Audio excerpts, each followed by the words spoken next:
इससे सरल और कोई सेवा नहीं। ये सेवा तो बहुत है, जैसे बाल बच्चों की सेवा की, परिवार सेवा, जैसे राज में करना थी, तो उसके बारे में जानकारी नहीं। और स्वास्थ्य की सेवा शरीर से सीमित है, शरीर एक दिन खत्म हो जाएगा तो आपकी सेवा समाप्त हो जाएगी। लेकिन जो परमात्मा सेवा करो तो खत्म होने वाली नहीं, क्योंकि इसमें आपका कोई स्वार्थ नहीं, लोभ लालच नहीं, कोई मजदूरी पाने की कोई भावना नहीं। ऐसी निस्वार्थ सेवा इस युग में असंभव है, कोई नहीं कर सकता। मजदूरी जब लेते तो सही काम कोई करता नहीं, तनख्वाह ले रहे कोई नहीं काम कर रहा, न राजा न प्रजा, कर नहीं कोई रहा। लेकिन संत महापुरुषों ने परमार्थी सेवा का लाभ समझा है, और कलयुग में गंजो कमजोर हम सब गंदे जीवों के लिए उन्होंने ये रास्ता तैयार किया कि अगर थोड़ा बहुत भी करता रहेगा यथाशक, तब भी उसको लाभ मिल जाएगा।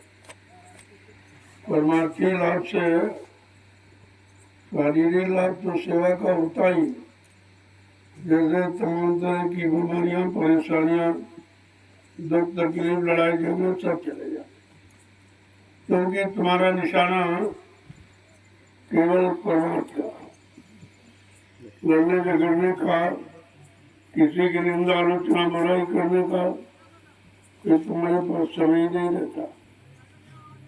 तो मन को जो ऋषि मुनियों ने तपस्या करके नहीं मोड़ पाया, योगियों ने योग साधना करके नहीं मोड़ पाया, कंट्रोल नियंत्रण में नहीं रख पाया, और तुम्हारा ये सहज भी हुआ।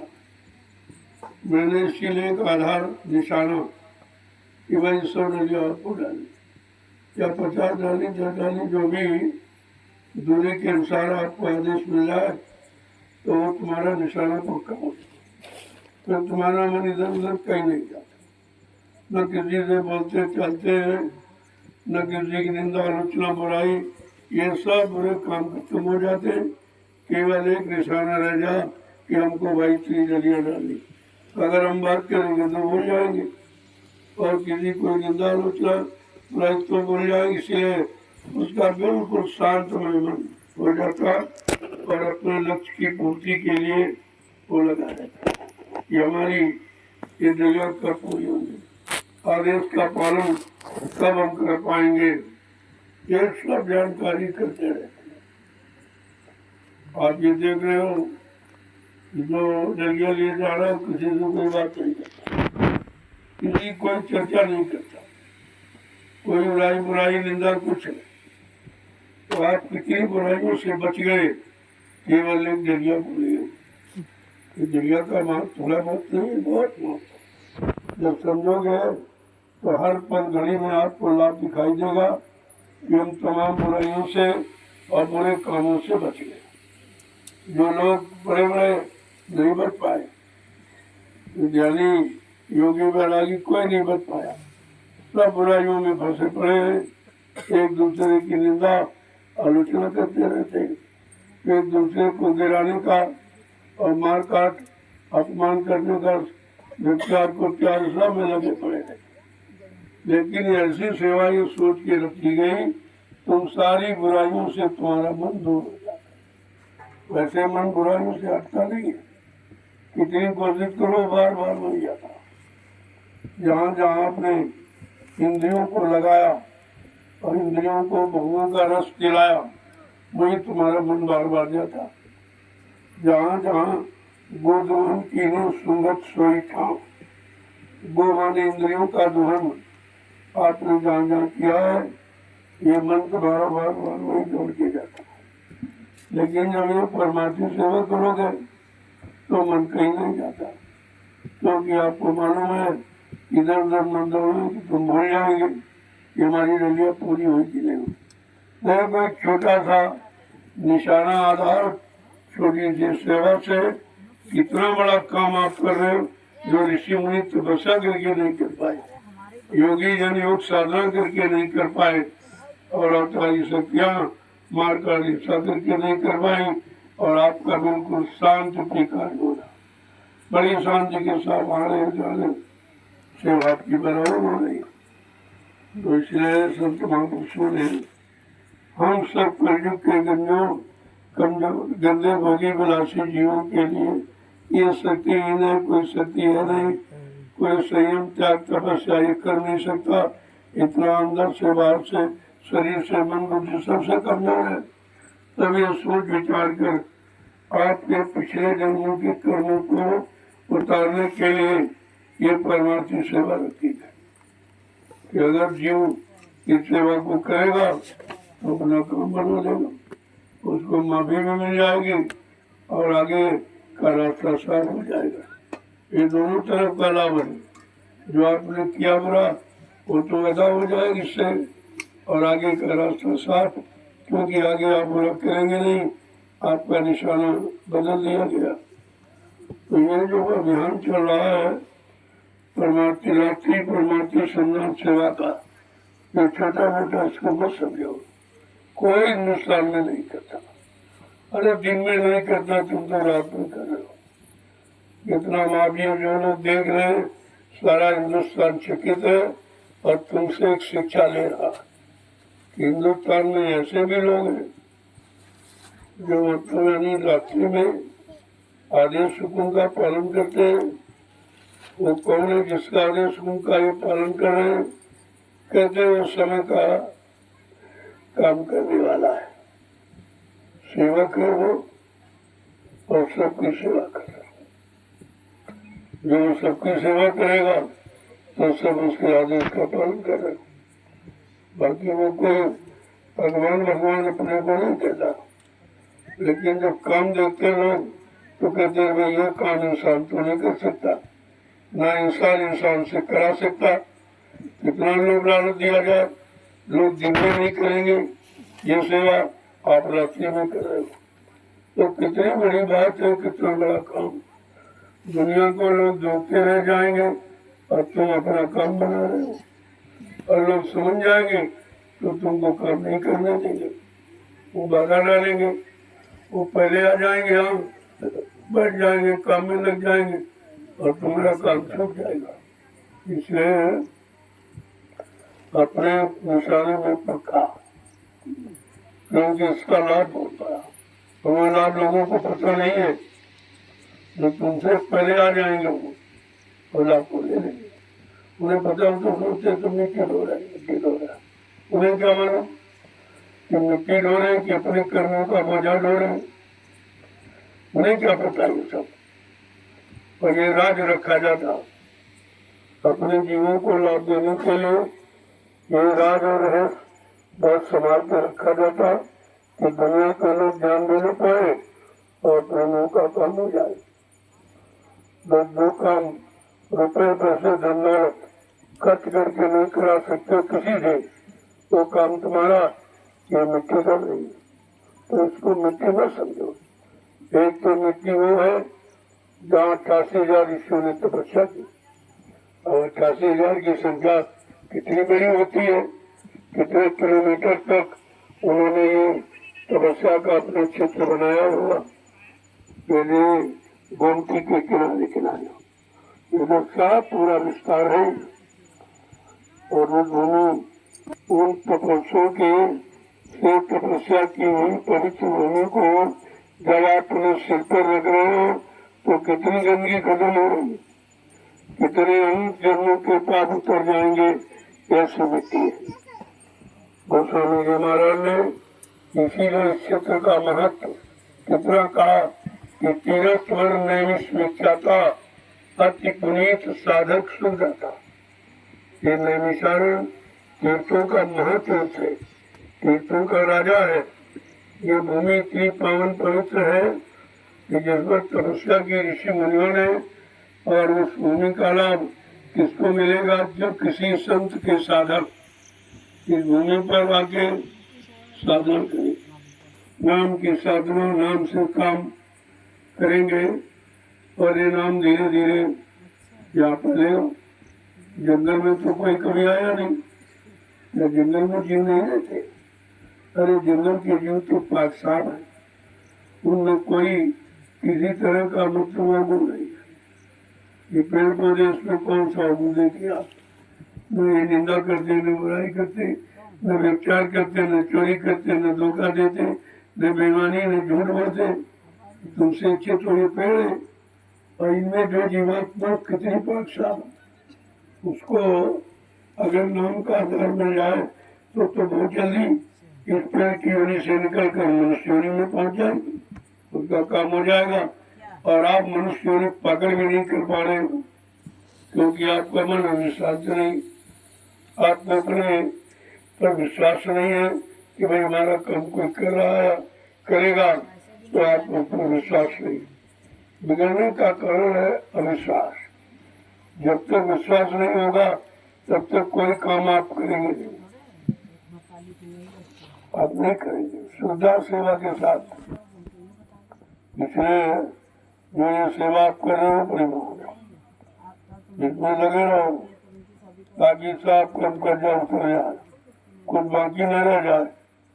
तो फिर क्या होगा कि जब जीवात्मा निर्मल पाक साफ हो जाएगी तो फिर जाने में दे देंगे, तो उसको ले जाएंगे, लेकिन गंदे जीव को नहीं ले जाएंगे। जब तक गंदगी रहेगी तब तक नहीं ले जाएंगे। जैसे ये जहाज जो आपको आने जाने का साधन, इसमें मैंने कुछ कपड़े पहन जाए तो लोग उस पर बैठे नहीं देते, साफ सुथरा। इसलिए जब नाम जहाज पर आपको बैठना है तो अंदर बार पाक साफ निर्मल पवित्र होना पड़ेगा।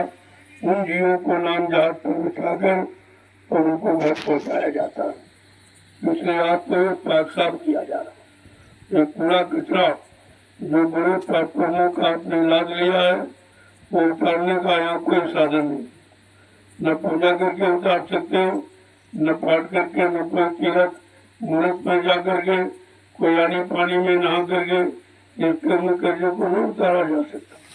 वो तो संत महापुरुषों के आदेश हुक्म का पालन जो परमार्थी लाभ देने के लिए करते हैं और कर्मों को उतारने की कोई न कोई योजना उनका आधार बनाते हैं। जब उस आधार पर आप चलोगे विश्वास के साथ, अन्य कर्मों का कर्जा उतर जाएगा।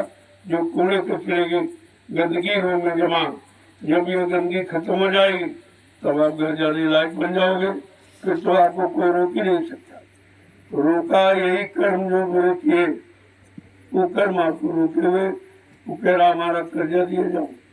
तुमने गंदगी का कर्जा लिया है, गंदे कर्मों का मौका कर्जा आपने लिया, वो हमारा अदा कर दो। अब तुम्हारे पास कहाँ अदा करने का? जो शराब आपने पी ली वो कहेगा हमारी दो, तो कहाँ से दो? जो मतलब यानी मुर्गा मीट खा डाला कहेगा भाई हमारा दो, आप कहाँ से दो? झूठ बोल गए, बेईमानी करके धोखा दिया और व्यभिचार कुचार चोरी डकैती कत्ल ये सब आपने किया, वो कहेगा हमारा दीजिए कर्जा। तो कहोगे हम कहाँ से दे, तो खत्म हो गया, वो तो समय चला गया।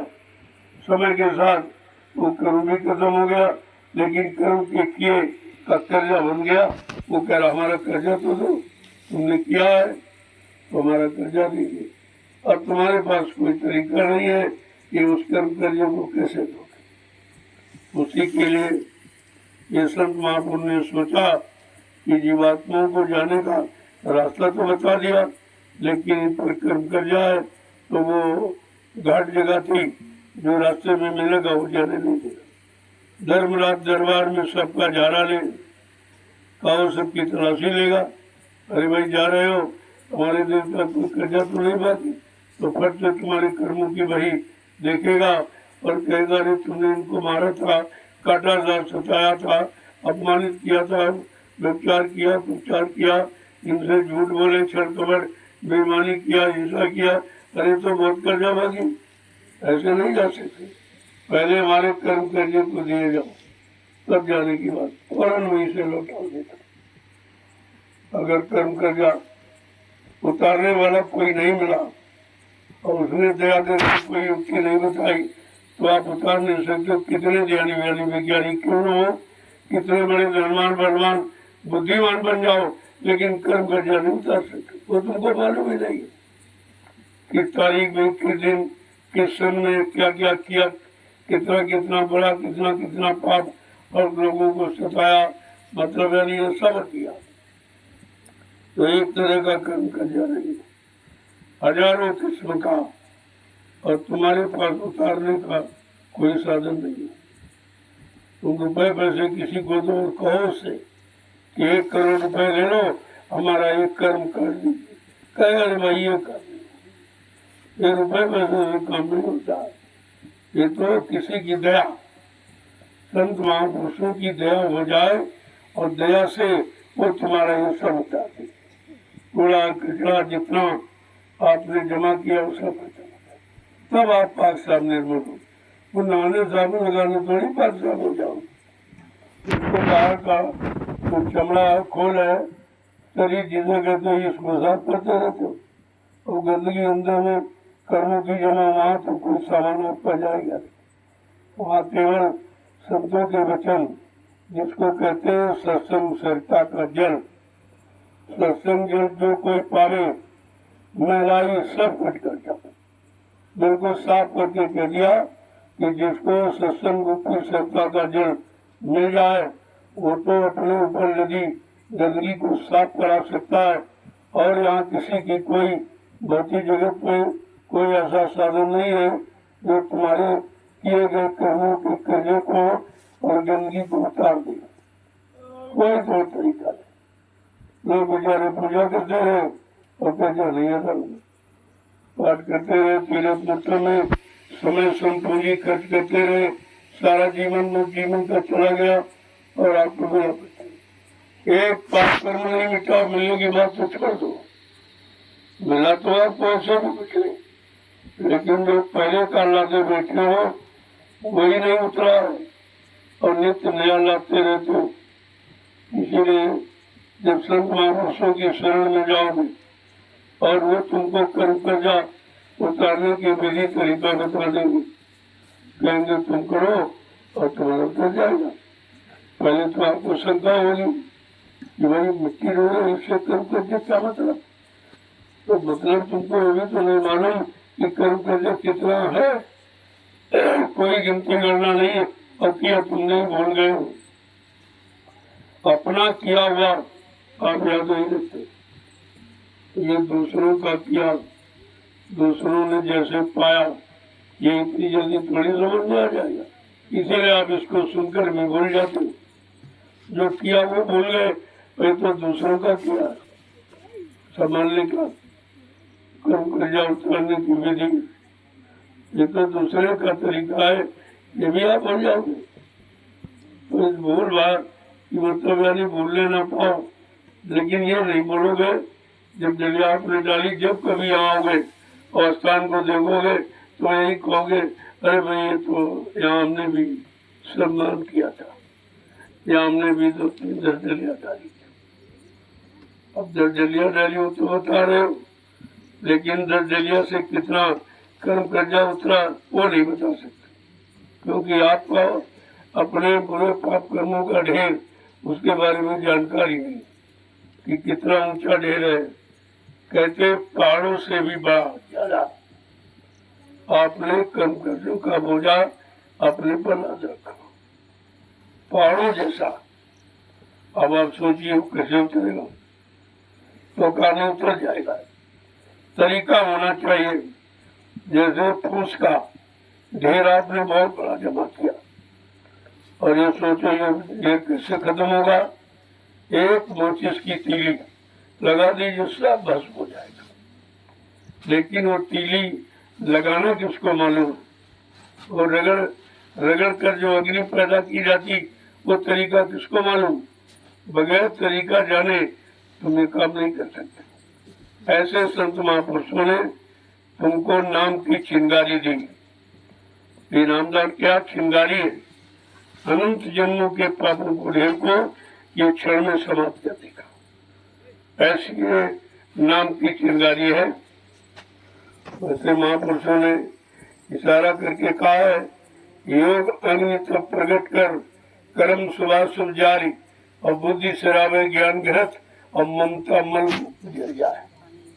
जब ये नाम योग की साधना करके आप अपने में शक्ति यानी चिंगारी पैदा करो, जिससे अनंत जन्मों के पाप भी खत्म हो जाएंगे और आपको जीवात्मा को जगाने का रास्ता निकल आएगा और घर पहुंचाने के लिए आप तैयार भी हो जाओगे। तो एक काम नहीं, बहुत काम। और धीरे धीरे जैसे जैसे आप लगते जाओगे, विश्वास होता जाएगा, सेवा का भाव बनता जाएगा, वैसे वैसे आपका काम हो जाएगा। और दुनिया के लोग समझ नहीं पा रहे, वो समझते पूजा पाठ तीर्थ व्रत इससे हो जाएगा, उन्हें बेचारों क्या पता, ये तो जड़ पूजा है। तो जड़ से कभी चेतन का काम होता है, जड़ कभी गंदगी नहीं उतारेगा। वो तो जैसे आप झाड़ू लगा के गंदगी निकालते हो, तो झाड़ू थोड़ी निकाल रहा, झाड़ू को चलाने वाले कोई जिंदा कोई चेतन होना चाहिए। जब चेतन अपने हाथ से झाड़ू को पकड़ेगा तब वो गंदगी साफ होती है। तो उसके लिए भी चेतन की आवश्यकता है। ये छोटा बड़ा उदाहरण है कि एक झाड़ू अगर पकड़ लो तो जिंदे को पकड़ा दो तो कितने किलोमीटर मैदान को साफ कर देगा। और वैसे झाड़ू कुछ नहीं कर सकता, एक जगह रखा वो जड़ है, लेकिन चेतन अगर पकड़ लेगा तो काम कर देगा। अब आपको पता चल गया कि चेतन से काम होगा। तो यहाँ समझते हो, उधर पूजा में नहीं समझ पा रहे, ये पूजा तो जड़ की हम कर रहे, पत्थर और कागज की, तो पत्थर उठ के कोई काम तुम्हारा करेगा नहीं, हमारा साथ देगा नहीं।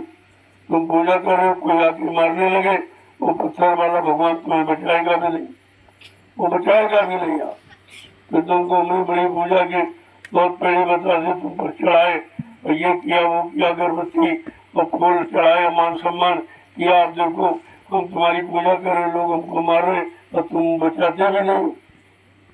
तो लोग कहेंगे तुम पागल हो, वो पत्थर क्या उठ के बचाएगा? जब वो बचाएगा नहीं तो तुम्हारा कौन सा काम कर देगा जो सहारा लेके बैठे हो? नहीं नहीं नहीं नहीं, इससे काम ये काम है, यही फंसाव है। तो लोगों ने ऐसा फंसाया है कि तुम निकल भी पा नहीं, निकल भी नहीं पाते। अगर निकल जाओ तो काम जल्दी हो जाएगा, और काम तो करना पड़ेगा। कोई भी काम हो, देश का हो, समाज का हो, धर्म का हो, वो तो करना पड़ेगा, बिना किए नहीं होगा। अब करना कैसे है ये जानकारी करनी पड़ेगी। और कोई एक आदमी की उसकी बात नहीं, समाज पूरा बिगड़ गया, देश पूरा बिगड़ गया।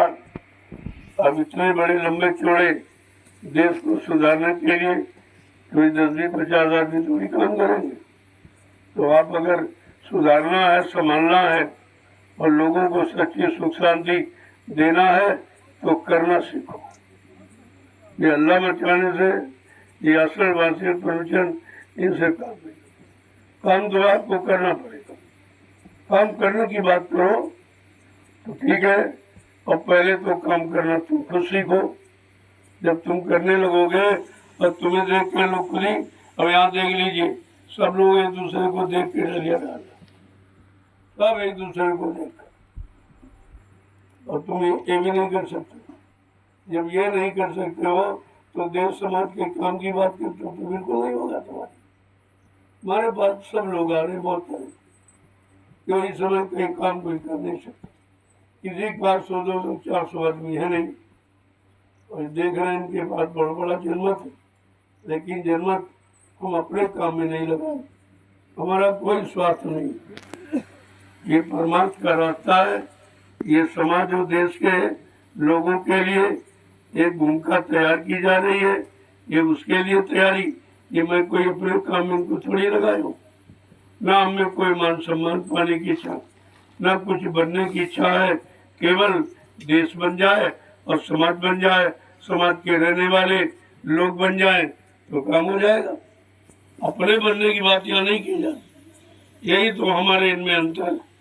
वो सब लोग मान सम्मान ढूंढ रहे हैं कि ये करें तो मानो आज हमने कभी नहीं मिलेगा। मान चाहने वाले अपमान से डरते, वो डरते हैं जिनको मान चाहिए, और जो मान सम्मान के परे हैं उनको कुछ नहीं चाहिए। उनको तो काम चाहिए, उनको व्यवस्था चाहिए, उनको परिवर्तन चाहिए, उनको परिवर्तित स्वभाव के लोग चाहिए, जिन्होंने अपने अपने मन बुद्धि चित्त को परिवर्तित कर दिया, बदल दिया, अपने खान पान को बदल दिया, अपने भारतीय रहन सहन में आ गए, भारतीय सादगी खान पान में आ गए, वो भारतवासी कहलाने के अधिकारी बन गए। उनके द्वारा भारत का काम हो। ऐसा तुम चिल्लाते रहो, कुछ नहीं, तुम्हारे चिल्लाने से कुछ नहीं होगा। सब चिल्ला चिल्ला के थक गए, अब तो वो मेरे पास आए। तुमने कहा भाई मेरे पास तो जो हम काम कर रहे हैं आप भी इसी में लग जाओ तो जल्दी हो जाए। ये भूमिका व्यवस्था जो बनाई जा रही है ये हिंदुस्तानी नहीं, सारे विश्व के लिए, इसलिए विश्व की समस्याओं को हल करने के लिए, विश्व की सुखप्रद शांतिप्रद व्यवस्था बनाने के लिए अब सोचिए आप कितनी मेहनत करेंगे, कितने लोगों की जरूरत है। क्योंकि कलयुग का नियम है, कलयुग संगे शक्ति, कलयुग में संग संगठन ही शक्ति। जिसके पास संगठन है, जिसके पास जनमत है, वो सफलता प्राप्त कर लेगा, वही विजय दिला देगा। बाकी कोई चिल्ला करके कह के और लिख करके नहीं कुछ होगा, इससे कुछ होने वाला नहीं। ये लिखन पढ़न से बहुत दूर की चीज, ये तो करने का विषय है। तो हमारे यहाँ तो करने की बात करते हैं, हमने धीरे धीरे किया तो ये सब हो गया। और आप जल्दबाजी करते हो, मैं मना करता हूँ, कोई काम जल्दबाजी का मत करो, क्योंकि परिवर्तन तुम्हारे साथ नहीं होगा, बदलाव तुम्हारी सोच से नहीं होगा। जिसने अपने आप को बदल लिया और अपने आप को समर्पित कर दिया वो बदल सकता है। पहले आप अपनी आदत को बदलो, अपने गंदे खान पान को बदलो, ताकि तुम्हारी बुद्धि पाक साफ निर्णय लेने लगे। जब तक खान पान नहीं अच्छा होगा तब तक भाव विचार अच्छे नहीं होंगे, भाव विचार अच्छे नहीं होंगे, तुम्हारे कर्म अच्छे नहीं होंगे, कर्म अच्छे नहीं करोगे तो कोई अच्छा लाभ नहीं मिलेगा। अगर लाभ पाना है तो पहले कर्मों को सुधारो, अच्छे नेक भले कर्म करो, जिससे तुम भी शुद्ध हो जाओ और समाज को शुद्ध करने में तुम्हारा मन लग जाए। यही ताकत सबसे बड़ी है। संयम और नियम ये सबसे बड़ी शारीरिक शक्ति है, और ये शक्ति अगर आपने अपना ली तो फिर काम करने में देर नहीं लगेगा। और जिनकी आप बातें करते हो उन्होंने किया, उन्होंने त्याग किया है, संयम किया, देश के लिए, समाज के लिए जो जितने काम के लिए तैयार हुआ अपने आप को सिर्फ समर्पित कर दिया। न परिवार देखा, न बाल बच्चे देखे, न कोई स्वार्थ लोभ लालच देखा, न कोई अधिगति की कामना रखी, बिल्कुल निस्वार्थ भाव से देश समाज के लिए जो कुर्बान हो गया उसने काम कर लिया। और तुम उन कुर्बान होने वाले लोगों की बात करते हो, स्वयं कुर्बानी करने के लिए तैयार नहीं हो तो फिर कोई काम नहीं हो, फिर तो कोई काम आप कर ही नहीं सकते। इसलिए पहले समझो, सोचो, विचारो और करो, तब तुम्हारे सफलता पाने के लायक बन जाओगे। ऐसे सफलता नहीं मिलेगी जैसे आप लोग। मैंने बहुत लोगों को मना किया, अब तो इस समय मेरे पास सभी आते हैं, सब लोग आते हैं, सब कहते हैं कि काम हो जाएगा, हम नहीं करने, अभी काम की तैयारी कर रहा हूँ। काम इससे देख रहे हो नहीं जाएगा, काम की तैयारी कर रहा हूँ। अब जैसी तैयारी जितने दिनों में तैयारी हो पाएगी, या तुम जितने जल्दी तैयार हो जाओ तो जल्दी काम हो जाओ। और तुम तैयार होना समझते हो कि हाँ हम तैयार, अरे ऐसे नहीं, मनसा वाचा कर्मणा तीनों तरफ से आप तैयार हो तब हम तैयार मानेंगे आपको। ऐसे नहीं ये समय आया तो कहने लगे जब कोई मुसीबत है तो भाग गए छोड़ के। ऐसे लोगों से कोई, इन भगोड़ों से कोई काम नहीं होगा। यहाँ भी 45 करोड़ को इकट्ठा किया गया और आज कोई नहीं दिखाई देगा। जब मैं निकला ढूंढने के लिए, चलो भाई 45 करोड़ गुरु का परिवार है, अरे देखिए भाई गुरु के लिए कितने खड़े हैं, गुरु पर कितना विश्वास कर रहे हैं और गुरु के वचनों पर किन लोगों ने विश्वास किया, माना है और वचनों को मानकर अपनी जगह कितने लोग खड़े हैं। जब निकला तो एक भी नहीं मिला, एक भी आदमी नहीं मिला। अब आप सोच लीजिए 28 मई 2012 से मैं लगातार मेहनत कर रहा हूँ, अकेले ही, कोई नहीं था, अकेले मैंने ये मेहनत शुरू की थी। और धीरे धीरे धीरे धीरे 2-3-4 साल तो ऐसी हालत रही कि गाड़ी का डीजल भी नहीं निकलता था। तो मैं मांगता नहीं हूँ, मांगने की मेरी आदत नहीं और गुरु ने मांगना सिखाया नहीं है।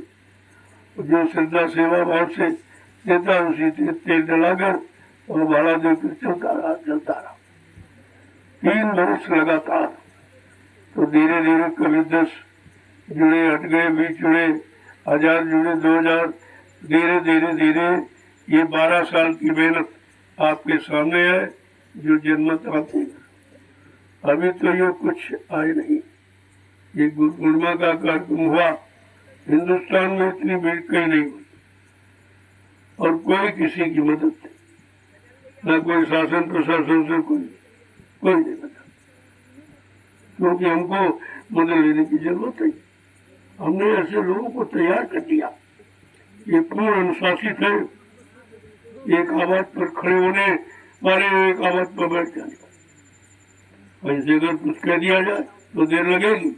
आप देख तो रहे हो कितनी जल्दी ये सड़क देखो बन, ये सड़क, इसके लिए सरकार कितना पैसा देती, खर्च करती और फिर भी इस तरह काम नहीं होता।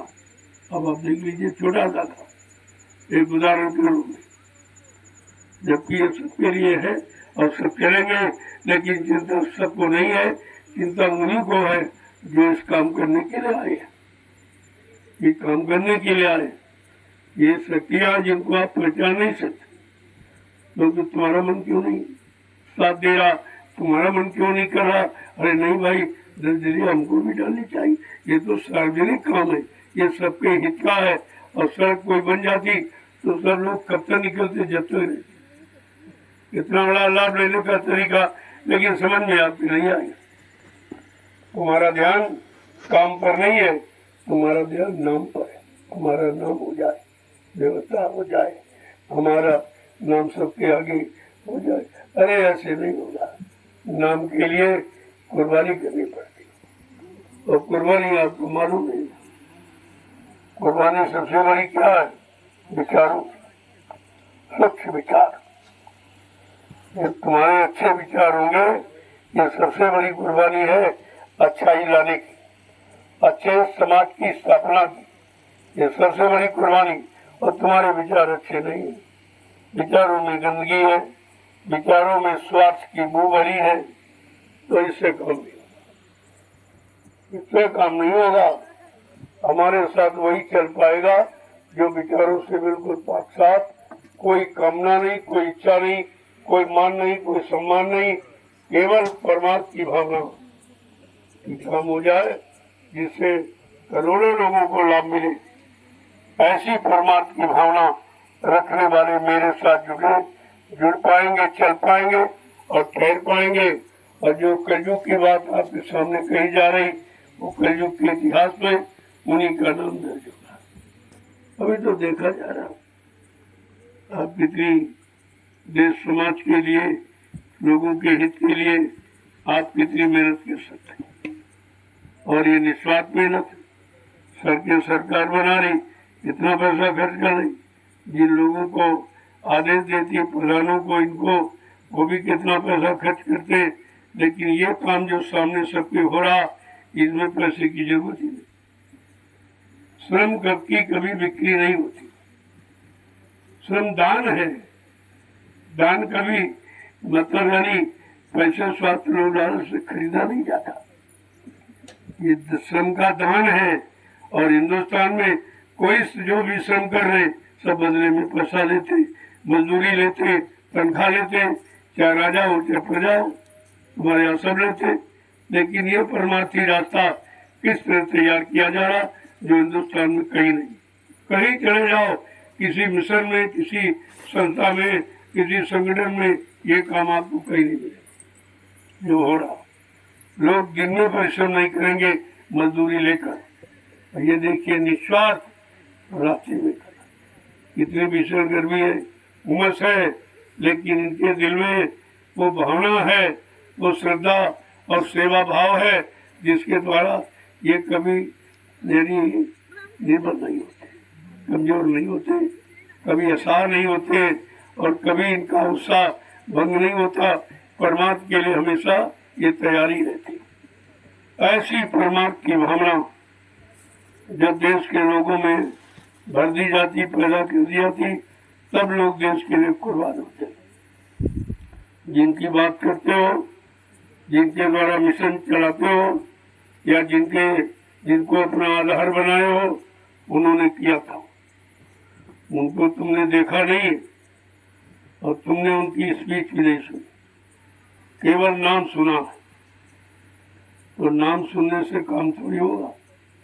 जब उन्होंने काम किया और तुम काम करना नहीं चाहते, तुम केवल उनका नाम लेकर के और लोगों को गुमराह करना है और लोगों से स्वार्थ, लोभ, लालच, रुपया, पैसा लेने के अलावा तुम्हारा कोई काम नहीं, कुछ नहीं कर। ऐसे लोगों से देश और समाज का काम कभी नहीं होगा।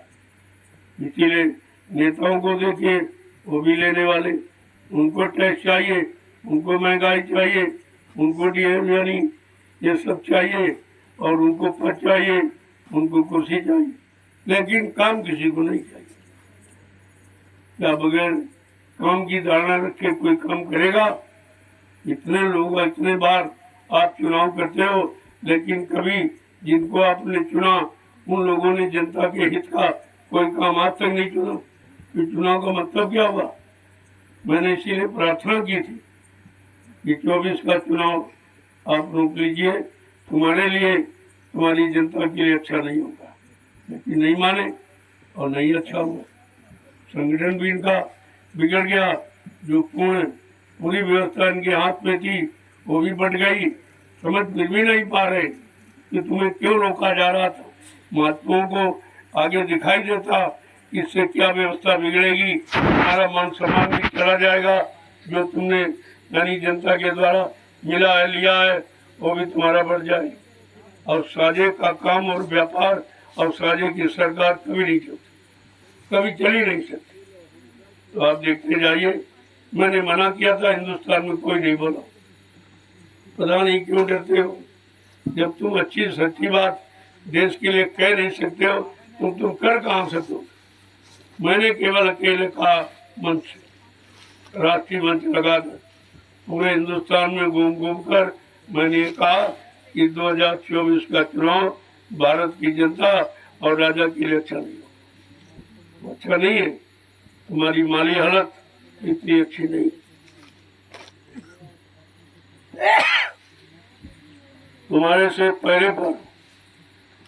तुम्हारे पर पहले से इतना कर्जा तुम लिए बैठे हो, उसका ब्याज भी नहीं अभी तक दिया, और बगैर कर्जा लिए तुम चुनाव लड़ नहीं सकते। या तो कर्जा लेंगे या सेठ साहूकारों को उनसे मांगेंगे, फिर वो कंपनी फैक्ट्री खोलेंगे, उसमें मनमानी कीमत लेंगे, लिहाजा वो कर्जा घूम कर जनता पर ही आ जाए। तुम खरीदोगे सामान, उनको सामान भी मुफ्त में मिलेगा। फैक्ट्री वाले कपड़ा मुफ्त में देते, कभी देखो रोज कपड़ा बदल रहा तुम्हारा राजा। प्रजा पाते चिथड़े कपड़ों में रह रही और राजा क्लीन पोस्ट में रह रहा। वो भी नहीं सोच रहा है कि राजा प्रजा का संबंध क्या है, इसका संबंध कैसा होना चाहिए। पुत्रवत स्वभाव, अपनी प्रजा को पुत्र समझकर, अब वो पुत्र कैसे समझे, उसके पुत्र ही नहीं। जिसको कभी दर्द नहीं हुआ दूसरों की दर्द क्या जानेगा।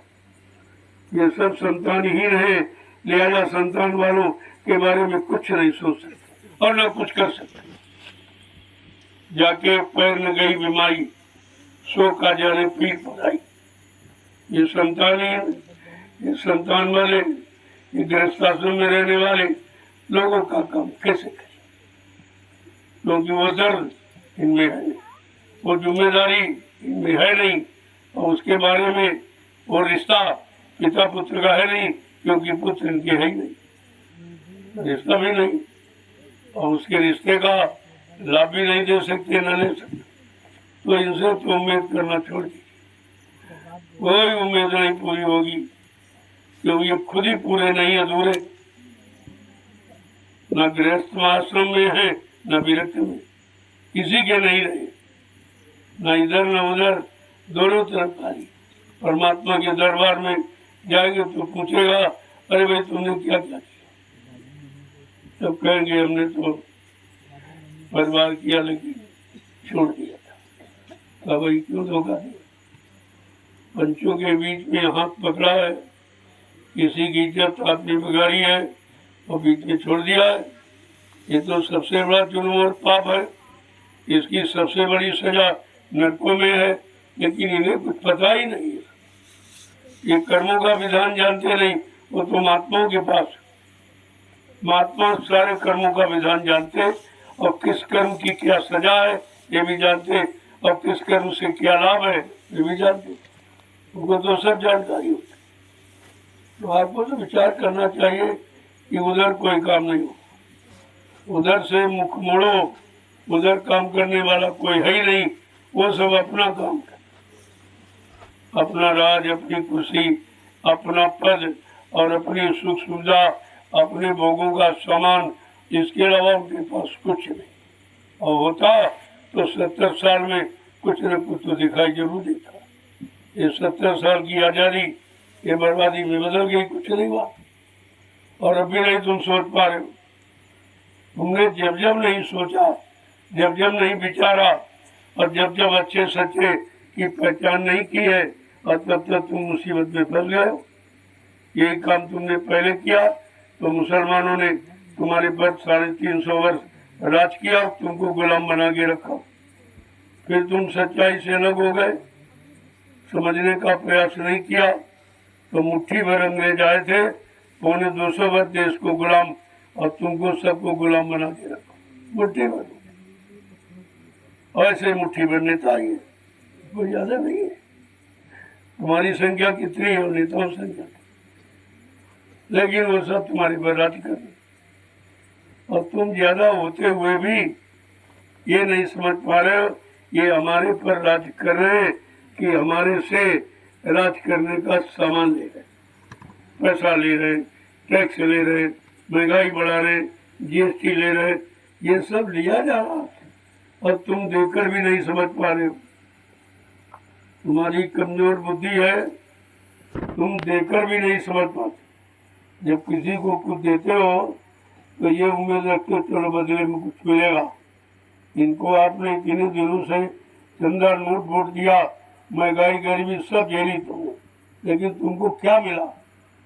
70 साल की आज़ादी बता रही, ये मिला कुछ जो था विरासत के रूप में पूर्वजों से मिला था, सच्चाई ईमानदारी, वो भी तुम्हारी चली गई, वो भी खत्म है, और तुम मिलने की इच्छा रखो, तो मिलने की इच्छा उनसे रखी जाती जिनके पास कुछ होता है, कुछ निजी कमाई होती, उनसे मिलने की इच्छा रखो।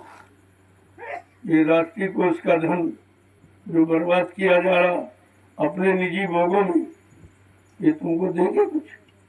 ये खुद ही तुम्हारा खर्च कर रहे हैं। जो महंगाई और टैक्स और गंदे खाद्य पदार्थों को परमिशन लाइसेंस देकर जो पैसा इकट्ठा कर रहे हैं, ये तो खुद ही गंदगी इसमें भरी पड़ी, तुम्हारा कौन सा अच्छा काम कर दे। इसलिए अब आपको अपने काम के लिए स्वयं तैयार रहना, कमर कस के तैयार होने की जरूरत है। ऐसे नहीं, सब जन बल, धन बल, बुद्धि बल, ये सब आपके पास होगा, चरित्र बल, खान पान का ये सब बल आपके पास होगा, तो तुम्हारे जैसे बलवान के सामने फिर कोई टिक नहीं पाएगा। लेकिन ये काम आप करते नहीं, अल्लाह मचाते हो, अंग्रेजियत अभी तक नहीं छोड़ पाए, मैंने 15 सितंबर 2023 में ये घोषणा की थी, हिंदुस्तान में कोई नहीं बोला और किसी ने कभी कहा भी नहीं कि तुम भारतीय हो तो भारतीय वेशभूषा में तो आ जाओ, तुम्हारी पहचान तो अपनी बनाओ कि हम भारतीय हैं, तुम्हारी भारतीय वेशभूषा नहीं है। ये पैंट पतलून ये अंग्रेजों की पोशाक, कहते अंग्रेजों को भगाया और उनकी पोशाक भी पहने, अब उनकी पोशाक के गुलाम। वो जो अंडा मुर्गा मीट इंग्लिश शराब जो भी दे गए वो उसके गुलाम बन गए आप। तो तुम्हारे अंदर गुलामी गई करो। तुम्हारी भाषा हिंदुस्तान की हिंदी संस्कृत ये तुम्हारी भाषा है, उसको भूल गए, अंग्रेजों की भाषा बोल और बड़े खुश हो कि हम अंग्रेजी में बोल रहे हैं। अंग्रेजियत छोड़िए आप, अगर सच्ची गुलामी का अंत करना चाहते हो और सच्ची आज़ादी पाना चाहते हो तो अंग्रेजियत छोड़िए और भारतीयता अपनाइए, ये हमारा कहना है। किसी ने नहीं कहा, केवल सिर्फ हिंदुस्तान में मैंने कहा, लेकिन धीरे धीरे आवाज़ तो छिपी नहीं तो पहुँचती है। ये लोग सब जानते हैं कि भाई कोई न कोई अच्छी बात ये कहेंगे, कोई न कोई अच्छा रास्ता ये बताएंगे, तो इनके रास्ते का प्रचार मत करो, लेकिन सुन लो। प्रचार नहीं करते तो हमको जरूरत भी नहीं, वो तो इनका सारा बोले जो काम करना नहीं जानता। मैं खुद ही पूरे हिंदुस्तान में सबके घर पहुंच रहा हूँ, सबको बता रहा हूँ ज़्यादा, हमको किसी की जरूरत ही नहीं, हम अपना काम खुद ही कर लेंगे। मैंने अकेले शुरू किया है, अकेले करने की दम रखता हूँ, लेकिन जो जुड़ जाएंगे तो तुम्हारा नाम हो जाएगा। अगर कलयुग के इतिहास में अपना नाम करना चाहते हो तो हमारे साथ जुड़ जाइए आप और परमार्थी काम में लग जाइए। ये परमार्थी सेवा की ट्रेनिंग है, ये तुमको सिखाया जा रहा, तुम परमार्थी सेवा कैसे करो। जब यहाँ कर रहे हैं धीरे धीरे ये राज्य और समाज का भी परमार्थ से काम कोई लेंगे नहीं। पहले भी कहा गया दूरदर्शी व्यवस्था, 1 करोड़ लोगों को टाट पहरा कर तैयार किया, वो तुम्हारा काम कर देंगे बगैर तनख्वाह के, वो तनख्वाह नहीं लेंगे और तुम्हारा काम कर देंगे। जब तुम्हारा काम हो जाए और तुम गद्दी पर बैठ जाना, इनको गद्दी नहीं, मैं तो इनसे भजन कराऊंगा। ये भजन इसके पहले ये समाज की सेवा का एक रास्ता निकाल देंगे, आप लोग रास्ते पर चलो और ये भजन करेंगे। लेकिन बात तुम समझ नहीं पाते हो, यहाँ कोई स्वार्थ की भावना ही नहीं कर पाता, और मैं न स्वार्थ की शिक्षा देता हूँ, न करता हूँ, न करने के लिए किसी को बाध्य करता हूँ। आज तक कोई नहीं कर सकता हिंदुस्तान में किसी से 1 रुपया नहीं मांगा। ये 12 बरस ये निकल गए और पहले भी नहीं मांगा, अब भी नहीं मांगा, और काम हो रहा। ये काम तुम पैसा लेकर नहीं करता, क्योंकि लोगों ने पैसा लिया और भी ले रहे, चाहे वो राजनीति का हो, उसने भारत की जनता से चंदा लिया और नोट लिया और वोट लिया और महंगाई ली है, खाली सब वसूली और टैक्स वगैरह, उन्होंने भी काम नहीं किया। और जिनको आप तुम दे रहे हो कि चलो दान दक्षिणा 2-3 रोटी लंगोटी दे दें, ये भी काम करेंगे, तो ये काले पीले वस्त्र पहनने वाले इसने भी कुछ नहीं किया, कुछ नहीं।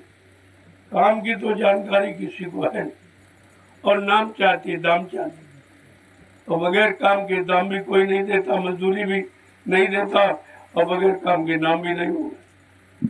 तो काम तो आपको करना पड़ेगा। वो काम की यहाँ तैयारी देख लीजिए, इस तरह से लोग लगे पड़े। रात्रि में तुम ये काम दिन में नहीं कर सकते हो और मजदूरी लेके नहीं करो, इतनी धूप है और इतना बड़ी उमस गर्मी है, लेकिन ये रात दिन कर रहे। कैसी भावना इनके अंदर भर दी गई, देश सेवा समाज सेवा देश, ये भावना है जो इनके अंदर भरी गई है, अब ये बिल्कुल परिपूर्ण हो गए। अगर ऐसे लोगों को राज्य की व्यवस्था सौंप दी जाए तो ये प्रजा का काम निस्वार्थ करे, कोई टैक्स नहीं, कोई महंगाई नहीं, कोई मजदूरी, कोई तनख्वाह नहीं, और ये सब चाहे राजा और प्रजा सब ये करे, प्रजा से तनख्वाह लेती ये राजा का काम नहीं है। राजा निस्वार्थ सेवा प्रजा की करता और पुत्रवत पालन करता, उसको राजा कहते। अब राजा शब्द खत्म, उसकी महिमा कदम, तो वो तो इनके अंदर न कर्म है, न सोच है, न लगन, लिहाजा ये राजा नहीं है। ये तो राज की व्यवस्था को बिगाड़ने वाले। आपको इस पर विचार करना चाहिए। जल्दी से अपना संगठन तैयार करो। अगर तुमको विजय प्राप्त करनी है तो सच्ची विजय इस पर, बुरे कर्मों को हटाने में, पाप कर्मों को मिटाने में, लोगों के दुख तकलीफ दूर करने में, लोगों को बुराई और गंदे खान पान से हटाने में आपको ये काम करना है। ये काम पहले करो। पहले इनकी बुद्धि को पाकसा बनाओ, इनके खान पान को ठीक करो, तो इनके अंदर अच्छी सोच हो। जब अच्छी सोच होगी तो अच्छे कर्म के लिए तैयार हो जाएंगे, और जब अच्छे कर्म करने लगेंगे तो अच्छा लाभ पाने की अधिकारी हो जाएंगे। तो आपको सर्वप्रथम, इसीलिए मैंने सर्वप्रथम शाकाहार पर जोर दिया। ये भारत देश है, ये धार्मिक देश है। जैसा करो आहार वैसे बने विचार, जैसा खाओ अन्न वैसा बने तन मन, और जैसा पीवो पानी वैसी हो वाणी। हमारे धार्मिक मुल्क के लिए ये नियम, ये वसूल सिद्धांत लागू। जब तक इसको नहीं अपनाओगे, मैं चैलेंज के साथ कह सकता, कोई कुछ नहीं कर सकता। इतना तुम जोर लगा लो, कुछ नहीं कर सकते। ये तो आपको मानना ही पड़ेगा। शुरुआत अच्छे काम से की यही से हो। अच्छे सच्चे समाज की स्थापना की शुरुआत यही से होगी। जब तक जीव का खान पान अच्छा नहीं होगा, उसके अंदर कभी अच्छी सोच, अच्छे विचार कभी नहीं। इतना बड़ा प्रभाव खान पान, मैंने इसीलिए शाकाहार पर जोर दिया। या आप शाकाहारी हो जाओ। जो भोजन मानो शरीर के लिए, शरीर को निरोग बनाने के लिए, शरीर में नियम और संयम, शरीर के अंदर सच्चाई और मतलब यानी त्याग की भावना भरने के लिए आपको ये खान अपनाना पड़ेगा, खान पान। तो परमात्मा की तरफ से आपको ये खान पान का आदेश है। सीजन अनाज, सीजनल दालें और सीजनल सब्जियां, फल फूल मेवे, दूध मक्खन मलाई घी, इससे बढ़िया भोजन कुछ है ही नहीं। और मनुष्य के लिए कितना अच्छा भोजन तैयार किया। जब अच्छा भोजन करोगे तो अच्छी बुद्धि बनेगी और अच्छी सोच होगी, अच्छे कर्म करोगे तो परिणाम अच्छा होगा। लेकिन बात समझ में नहीं आ रही। दुनिया भर के भाषण करेंगे, लेकिन जिसकी जरूरत वो नहीं बता, कोई नहीं कह रहा।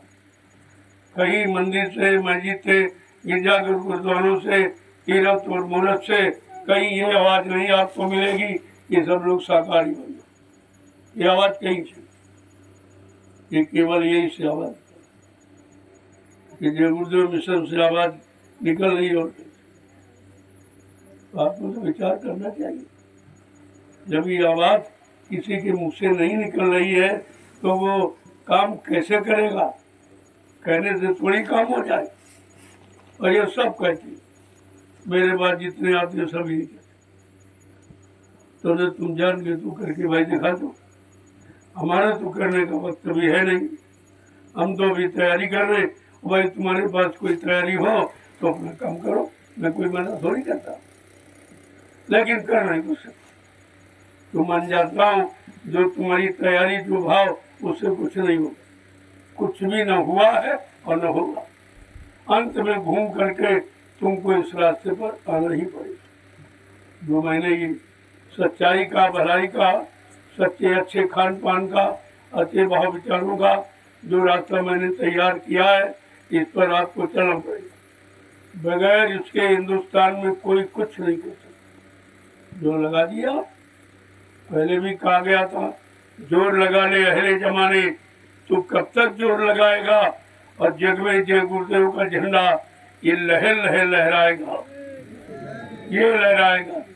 तुम दुवंडिया झंडिया बनाए घूम रहे, इससे कुछ नहीं, क्योंकि ये प्रभु राम का झंडा, ये किसी इंसान के मान सम्मान का और किसी राजनीतिक ये लोगों का निजी कुर्सी पद पाने वाला झंडा नहीं है।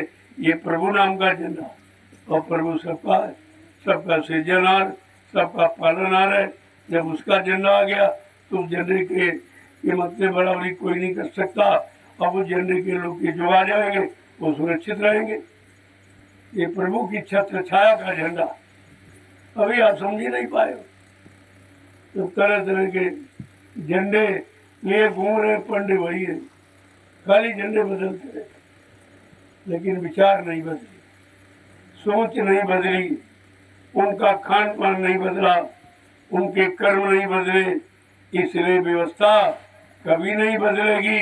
तुम जितना शोर अल्लाह मचा लो कुछ होने वाला नहीं है। इसलिए सच्चाई के साथ जुड़ो, सच्चे रास्ते पर चलने के लिए निकल पड़ो और धीरे धीरे एक अच्छे समाज, भले समाज का, चरित्रवान समाज का, ईमानदारी में रहने लोगों एक समाज तैयार है। मैं अच्छे सच्चे समाज की स्थापना के लिए प्रयास कर रहा हूँ। ये जितना हमारा प्रयास है एक अच्छे सच्चे समाज की स्थापना का, जिससे सबको सुख शांति मिले। आज परेशान क्यों? राजनीति लोग कहते हैं कि मतलब यानी अधिकारी कर्मचारी खराब। मैंने कहा नहीं, मेरे देश का कोई कर्मचारी अधिकारी खराब नहीं, तुम्हारी व्यवस्था खराब।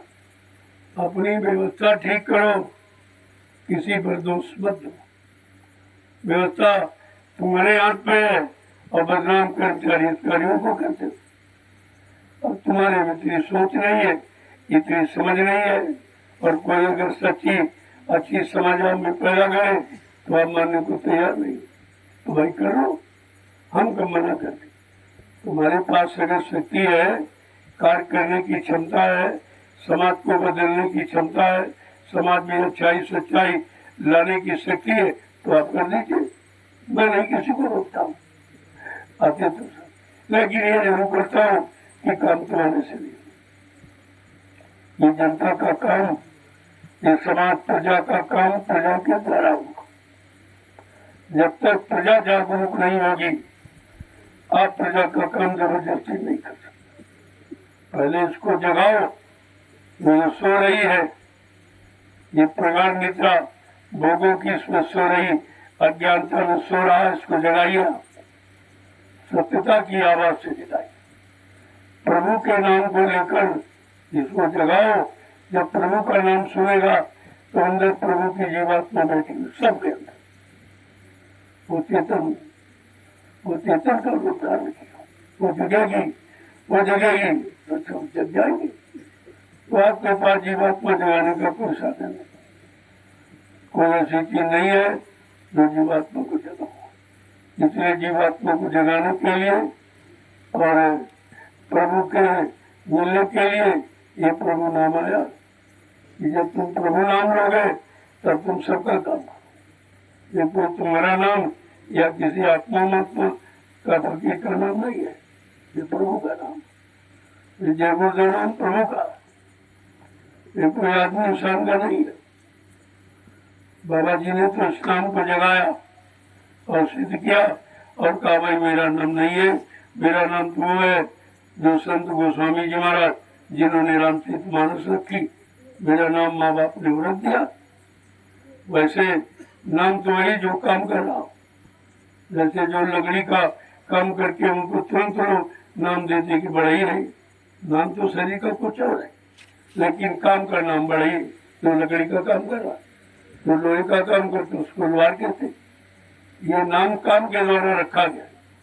तो संत महापुरुष जिस नाम से काम करते हैं लोग उनको उसी नाम से जानते और उसी नाम से पुकारते हैं, और उसी नाम से वो तुम्हारा काम करने आए, तुम्हारा काम करेंगे और किसी का।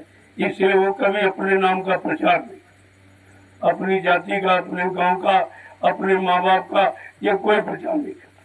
वो प्रभु के नाम का प्रचार करते हैं और प्रभु नाम के सिद्धांतों को लोगों को बताते हैं और उस पर चलाते हैं और स्वयं चलते हैं।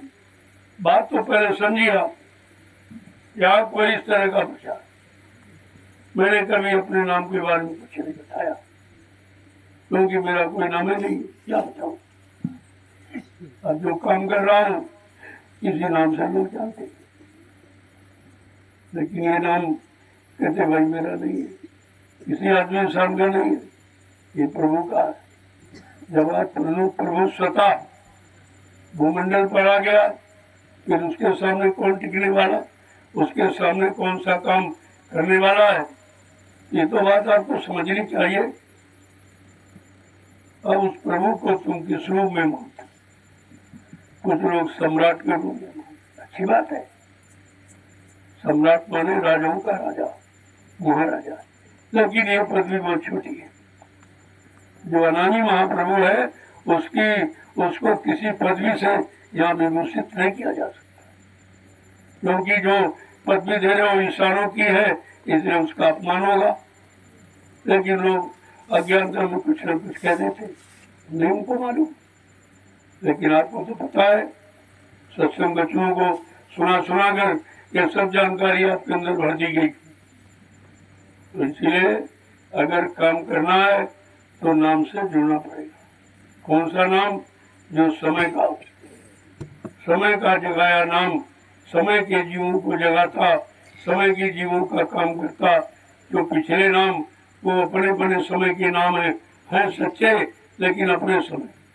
आज वो समय नहीं है। कोई सतयुग का नाम हरि नाम और त्रेता का राम नाम है, और द्वापर का कृष्ण नाम और कलयुग का गुरु नाम। तो इसमें कोई भेद नहीं है, इनमें शंका नहीं करना चाहिए। हरि के 1000 नाम, करोड़ों नाम विष्णु भगवान के, अनंतों नाम परमात्मा। तो आप तो करोड़ों और अनंतों नाम जानते नहीं हो। उन्हीं नाम में से ये जय गुरुदेव नाम प्रभु का, ये कोई अलग से थोड़ी है। अब आप सब नाम तो नहीं जानते, तो इसलिए इसके बारे में, जबकि आप सारी सृष्टि में पहले गुरु थे। गुरु के अलावा कुछ नहीं। गुरु माने ज्ञान कराने वाला, रास्ता बताने वाला, सच्चे रास्ते पर चलाने वाला, उसको गुरु कहते। गुरु कोई आदमी इंसान का नाम नहीं होता है। इतना भी आप नहीं समझ पाए और सब फंस गए हो। और जिसमें फंसना चाहिए गुरु नाम में, उससे अलग हो गए। में जितने लोग आते हैं वो सब जय गुरुदेव मिशन के ही। अब बेचारे भ्रमित हो गए, यहाँ से हट गए, सोचता हूँ कहीं कुछ मिल जाएगा। हमने कहीं कुछ है ही नहीं, मिल गया जाए।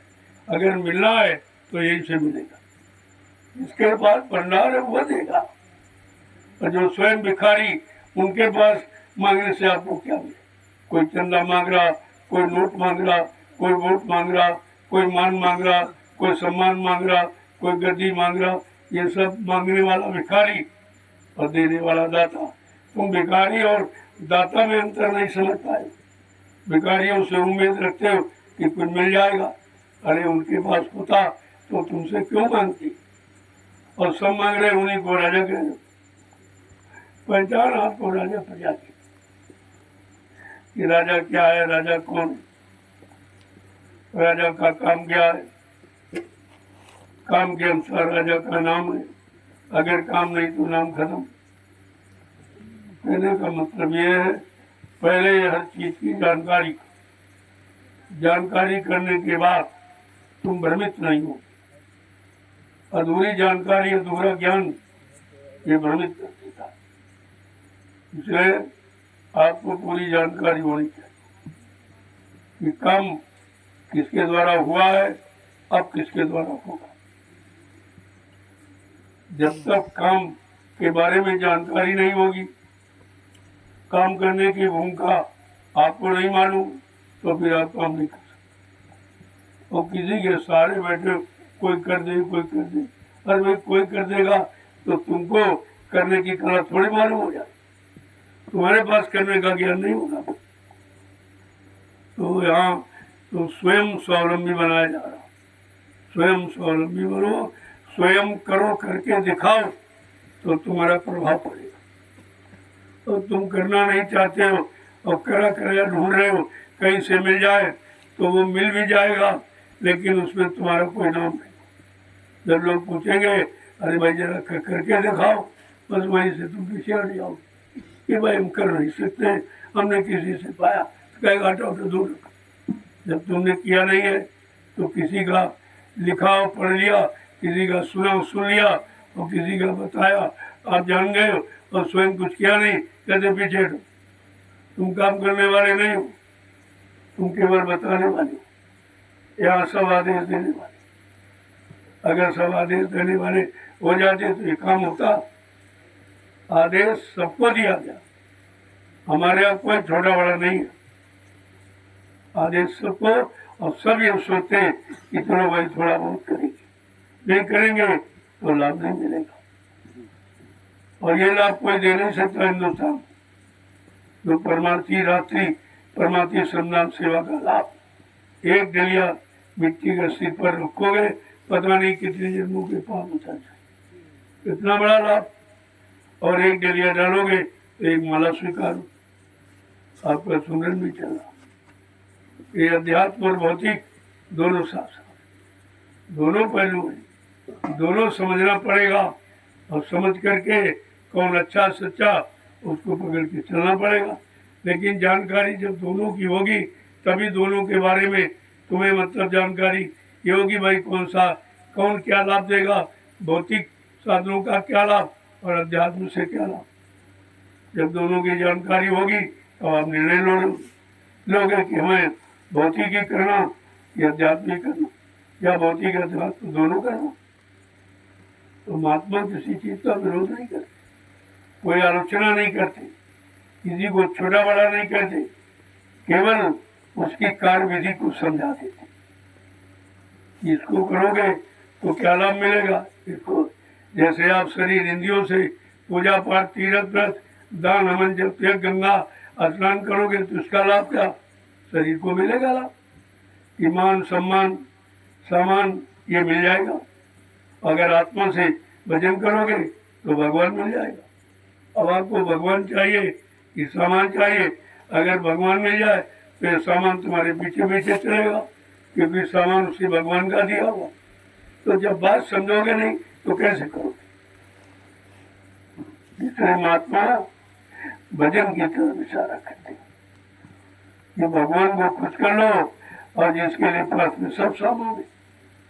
कितना सामान चाहिए, सामान और सम्मान सब जिसके पास भरा पड़ा, अगर उसका साथ कर लो, उसके अनुसार चलने लगो, उसके आदेश में अपने जीवन को बिताने लगो, तो कौन सा ऐसी चीज जो तुम्हें न मिले, कौन सा ऐसा काम जिसको तुम सफलता न प्राप्त कर सकते।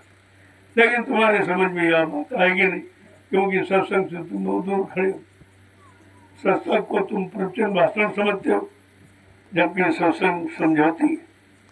सत्संग तुम्हारे असली मनोकर्म की परिभाषा बताता, सत्य मानो धर्म की परिभाषा बताता, जड़ को यानी धर्म नहीं बताता, और जड़ की पूजा की तरफ इशारा नहीं करता, चेतन की पूजा। जड़ माने मुर्दा, क्या मुर्दा की पूजा करके मुर्दे से कोई काम करा सकते हो। मुर्दा काम करेगा, हर एक काम करने की शक्ति जब समाप्त होती है तो उसी को मुर्दा कहते हैं। तो इसलिए सब फंसे पड़े हुए और निकलना चाहते नहीं, और डर है उसको, कहते भगवान नाराज हो जाए। हमने भगवान तो ही नहीं नाराज कहा भाई। पत्थर में कहते पत्थर में प्राण प्रतिष्ठा की, कितना बड़ा ढोंग, कितना बड़ा नाटक, और ये कितनी बड़ी झूठ है। ये झूठ का एक कितना बड़ा परिणाम है, और इनको मिल गया। झूठा झूठा तुमने बताया, और 10 साल का जितना विकास था सब अयोध्या में लगा दिया, और 10 साल का पैसा जो जनता के विकास का वो अयोध्या में लगा दिया, और भगवान को यानी मतलब अपने लाभ और स्वार्थ का एक आधार बनाया, तो भगवान ने सजा दे दी। ये तो मुझको भी नहीं छोड़ रहा, ये मुझको भी बेच रहा, मेरे नाम पर जनता को ठग रहा, जनता से सेवा बटोर रहा। तो भगवान ने फैसला कर दिया, एकदम फेल कुछ। इनको तो शर्म होनी चाहिए, तुम्हें त्याग पत्र देना चाहिए। जनता ने फैसला दे लिया, ये जनता का नहीं, ये भगवान श्री राम का फैसला। उन्होंने तुमको ये परिणाम दे दिया कि मेरे नाम से तूने कितनी लूट की है, कितने लोगों को लूटा है, लिहाजा मैं अपने नाम को बदनाम नहीं होने दूंगा, और तुमको उसकी सजा। ऐसी सजा मिल गई, ये मुंह दिखाने काबिल नहीं है। लेकिन ये तो बेशर्म है, इनके पास शर्म नाम की चीज नहीं। तो ऐसे बेशर्मों से तुम क्या उम्मीद रखते हो? ये तो बागडोर तुम्हें अपने हाथ में लेनी ही पड़ी, और बागडोर कब ले सकोगे? जब उनसे अच्छे बनो। जो वो है वही तुम बने रहो, तो फिर तुम्हें बागडोर एक बड़ी बात मिलेगी नहीं, और मिल जाए तो चला नहीं पाओगे तुम भी। राजधि नीति बिन धन धर्मा, अब प्रभु समर्पे बिन सब धर्मा। भारत जैसे धार्मिक देश की राजनीति बगैर धार्मिक पुरुष की, धार्मिक मतलब कोई अतर पत्थर की पूजा करने वाला नहीं, सत्य सत्य विचार और सच्चा खान पान और सच्चे कामों में बुद्धि निर्णय लेने वाली, उसको कहते हैं धार्मिक। ऐसे धार्मिक लोगों के द्वारा जो स्वतः यानी गाड़ी कमाई अपनी करता, उसको इस्तेमाल करता, राजकोष का एक पैसा भी खर्च नहीं करता अपने शरीर पर, तो सोचता है ये प्रजा का धन मेरा, लेकिन ये तो कोई नहीं करे। तो उसी से ऐसो आराम किया जाए।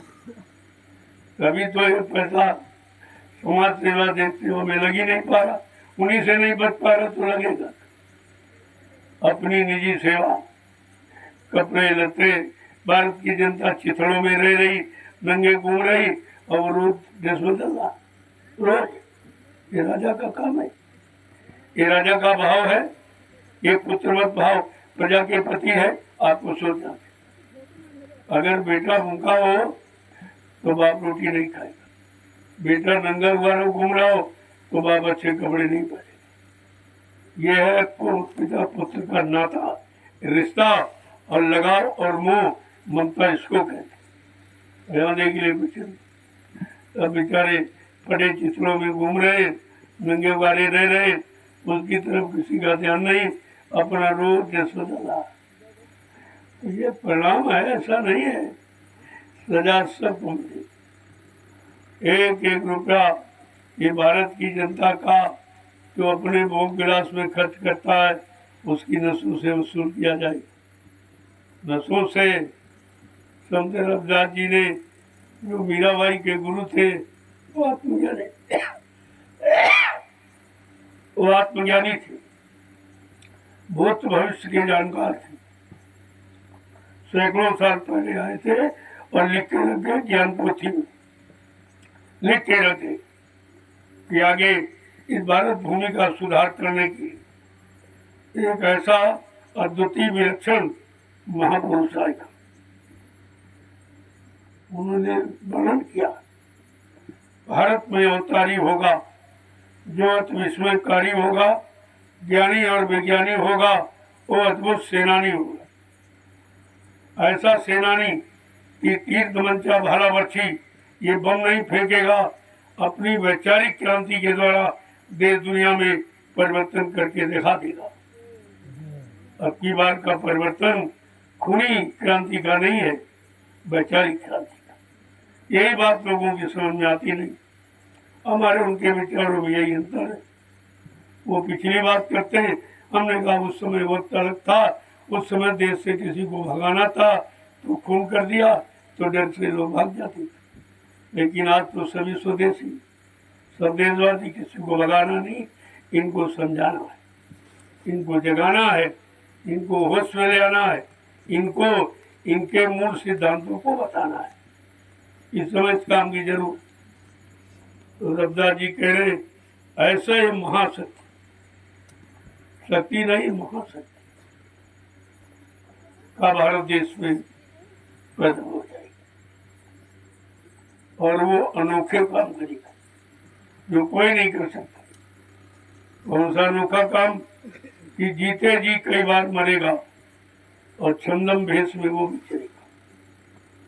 देश बचाने के लिए होगा एक आवाहन, युग परिवर्तन के लिए चले प्रबल तूफान, तीनों ओर से हमला होगा, देश के अंदर द्रोही घपला, सभी तरफ कोहराम मचेगा, कैसे हिंदुस्तान बचेगा।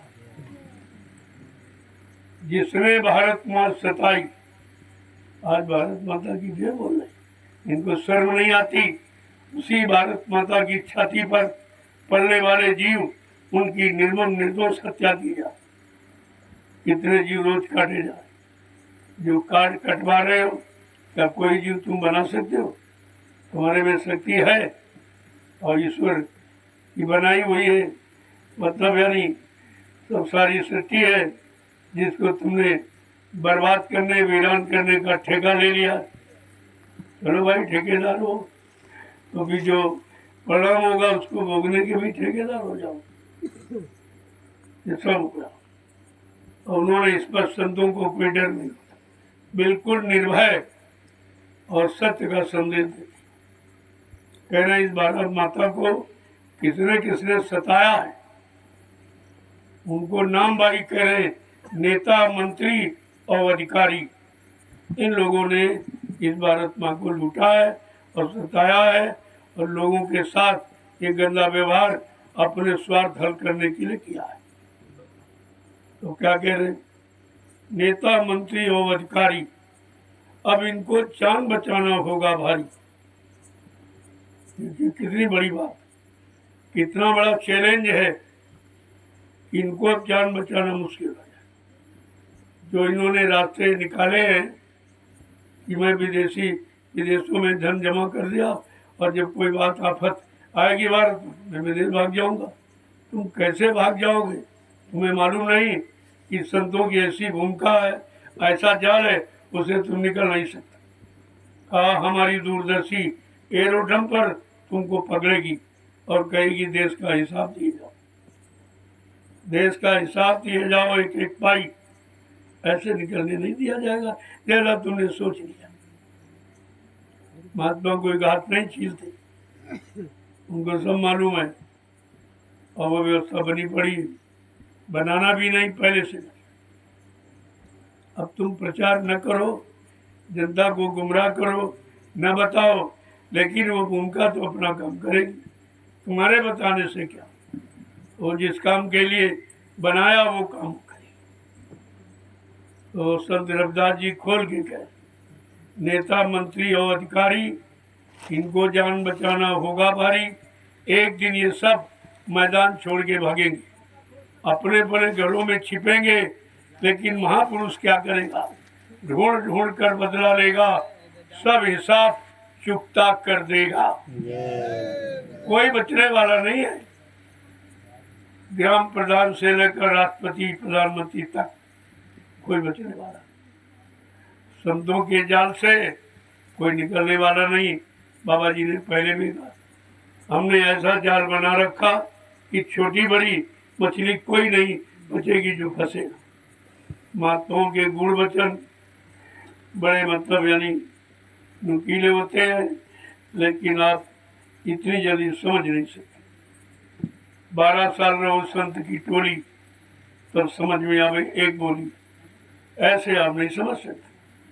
जो कहा जा रहा इसको आप समझ नहीं पाओगे, विश्वास नहीं कर पाओगे, क्योंकि उनको दिखाई देगा, देख के कह रहे, और तुम्हारी आंखों में पर्दा है, तुम्हारे कानों पे पर्दा, तुम्हारी बुद्धि पर पर्दा, तुम उसे न देख सकते न समझ सकते। ये तो रोज बताया जा रहा, रोज बताया जा रहा, कोई दिन बाकी। कोरोना काल में सब चुप थे, मैं अकेला नैमिषारण्य में संदेश देता था, मुझे रोकने कोई नहीं आया, क्योंकि मेरा संदेश कोई चंदा नोट बोट, कोई अपने लोभ लालच का नहीं था। मैं चैलेंज के साथ कहता हमारे भारत जैसे धार्मिक देश में कोई कोरोना नाम की चीज है ही नहीं, सब झूठा प्रचार किया जा रहा। और इनको तो ये बगैर मतलब मर्ज के जब दवा खाओगे तो नुकसान देगी। पहले जब मर्ज होती थी दवा मर्ज खाती थी, अब मर्ज है नहीं, दवा दी जा रही तो तुम्हारे शरीर को खा लेगी। लेकिन नहीं तुम समझ पाए ये सब क्यों किया जा रहा। इनका एक निशाना है जनसंख्या कम करना, और जनसंख्या कम करने के इन्होंने जो उपाय किए वो सब फेल हो गए। पहले भी बाबा जी ने कहा था अरे भाई जिन जीवों को आना है उनको आने दो, तुम क्यों उनका ठेका लेते? जिस परमात्मा ने जीवों को बनाया है उसकी व्यवस्था उसके हाथ। जब हमारा आपका पेट माँ के पेट में था तब कोई धंधा दुकान व्यापार तुम नहीं करते थे, वहाँ भोजन कौन देता? उसको तुम्हारे भोजन की चिंता है। लेकिन तुमको उसकी चिंता नहीं है। बस ये अंतर हो गया, जब आपने चिंता नहीं की तुम्हारा रिश्ता खत्म हो। ये तो रिश्ते की बात है, आपने रिश्ता नहीं कायम रखा और अब भी आपके साथ में था, क्योंकि सी जीवात्मा तुम्हारे अंदर है। तो अपनी जीवात्मा के लिए तो वो कुछ ना कुछ जरूर करेगा, उसके कल्याण के लिए करेगा। तुम न मानो न सुनो तो शरीर से परेशान हो जाओगे, अगर सुन लोगे तो शरीर से भी सुख मिलेगा और आत्मा का कल्याण हो जाएगा। ये दोनों काम आपके हो जाए। बात तो समझने की और समझना पड़ेगा। मैंने ये कहा है तुम सबको ये 88,000 ऋषियों की तपोभूमि अंत में पछता के रोके आंसू गिरा के आपको इस भूमि पर आना पड़ेगा। इस भूमि के अलावा सारे विश्व में कहीं ऐसी जमीन नहीं जहाँ इतनी बड़ी संख्या ऋषि मुनियों की मिलकर और तपस्या करके इस भूमि को पवित्र बनाया। इतनी पवित्र है। मैंने ऐसे इस भूमि का चुनाव थोड़ी कर दिया, इस जंगल का चुनाव, जहाँ इतना बियाबान जंगल प्रेमियों ने साथ, इनको सेवा मिल गई, इनमें दृढ़ता मजबूती आ गई। जब ये बड़े बड़े जंगल कुटीले नुकीले साफ कर सकते हैं तो मानव इंसान की इतनी जटिल समस्या हो क्या उसका समाधान नहीं कर सकते? ये सब होगा, लेकिन जल्दबाजी अभी नहीं, अभी तो तैयारी की जाए। और तुम कहते हो ये हो जाए, हमारे पास लोग आए करे नहीं नहीं ऐसा ऐसा, तो हमने कर लीजिए, हम कब मना कर। लेकिन भाई मेरा काम करने का समय नहीं है, मैं तो इंतजार कर रहा हूँ, मैं इंतजारी में बैठा हूँ और तैयारी भी कर रहा हूँ। केवल इंतजारी के भरोसे नहीं बैठा, तैयारी भी कर रहा हूँ और तैयारी में आप लोगों को लगा रहा हूँ, क्योंकि आपका भी भविष्य बन जाए, आपके पिछले जन्मों का लेन देन अदा हो जाए और तुम्हारी जीवात्मा को जाए। मेरा काम भजन करना, मुख्य मेरा काम है भजन करना और करना। अब ये सब क्यों किया जा रहा कि भजन में बाधा पड़ रही। बगैर जगह भजन कहाँ करोगे आप? तो पहले जगह बनाओ ताकि बैठ के भजन करो, और जगह कैसी हो? शांत प्रिय हो। तो मैंने जंगल का चयन किया। जब सदगुरु धाम बन के तैयार हो गया नैमिषारण्य का, तब मैंने कहा तो यहाँ तो काम हो गया, चलो दूसरी जगह किया जाए। लोग समझते थे बाबा जी इसी महल में रहेंगे, बड़ा अच्छा बनाया। हमने कहा मेरी पहचान आप जानते हो, झोपड़ी, मैं झोपड़ी में रहता हूँ, झोपड़ी मेरी पहचान है। मैं तुरंत वहाँ से उठा, वही जंगल में बैठ गया। 3 महीने प्लास्टिक की झोपड़ी में मैंने निकाले। ऐसा नहीं है कि तुमको रखता हूँ मैं कोई महलों में रहता हूँ। अब ये प्रेमी है, कुछ न कुछ व्यवस्था अपना करते रहते, लेकिन मेरी कोई डिमांड नहीं होती। ये हमारे लोग, क्योंकि मेरी कोई डिमांड नहीं, मेरी कोई इच्छा नहीं है और मेरा कोई खर्चा भी नहीं, कुछ नहीं। एक रोटी 24 घंटे, 4-5 अनाज की मिला के, बस कभी नमक से और कभी मतलब यानी एक प्याज ले लिया और एक मूली ले ली और बाद थोड़ा सा भोजन हो गया। ये भोजन कोई बीमारी नहीं लाए कभी। बीमारी सब्जी और दाल जिसमें तरह तरह के मिर्च मसाले आप मिलाते हो, वो तुम्हारे पेट के डाइजेशन को खराब करते हो। आप नमक रोटी खा के देखिए, कोई बीमारी तुम्हारे पास नहीं आएगी। मैं सुबह आपको नाश्ते में पहले यही देता था, एक रोटी दो, ऊपर एक नमक का ढेला दो, एक हरी मिर्च दे दो, अगर प्याज होती प्याज दे दो और थोड़ा गुड़ दे दो। इनकी थकावट उतर जाए और ये खाकर देखिए सारी बीमारी निकल। बीमारी जिससे आती है वो तो आप छोड़ना नहीं चाहते। वही ये छुड़ाया जा रहा कि चटपटा और तीखा भोजन ये बीमारी को बुलाता, निमंत्रण देता और आपके मन को भड़काता, मन को चंचल बनाता, मन में एकाग्रता को खत्म करता। ये कितने तरह से नुकसान होता। तो भोजन पर पहले आहार, तब विचार। आहार से विचारों का जन्म होता है, और जब विचार अच्छे तो कर्म अच्छे, जब कर्म अच्छे तो फल अच्छा। अच्छाई चाहते हो लेकिन अच्छा और सच्चा बनने को तैयार नहीं हो और कोई अच्छा सच्चा काम करना नहीं चाहते तो फिर कुछ नहीं होगा। आप चाहते हो तो ऐसे कुछ नहीं होगा। हमारी एक बार नोट रखिए आप, हमारे पत्रकार मीडिया आता है लेकिन हमसे कुछ नहीं कहता। मैं चाहता हूँ कुछ कहेंगे। एक बार एक आया था, काबला चल रहा था 39 दिनों, अभी पिछले साल। तो एक आया मीडिया पत्रकार, कहता महाराज आपके तो सरकारी बन जाए। क्या लोग सरकारी बन जाएंगे? हमने बन नहीं जाएंगे, बन गए। और मैंने लखों को बना दिया, अगर तुम मांसाहारी हो तो आइए इस सत्संग में और भंडारे का भोजन करो और नित्य वचनों को सुनो और 100 किलोमीटर साइकिल चलाओ तो तुमको भी पता चल जाएगा, तुम्हें भी पता चल जाएगा कि कैसे लोग सुधर जाते। ये सुधार नीति है, ऐसे नहीं। तो बोले कि कौन सी सरकार आएगी? अभी अब तो सरकार शब्द खत्म होने का समय आ गया।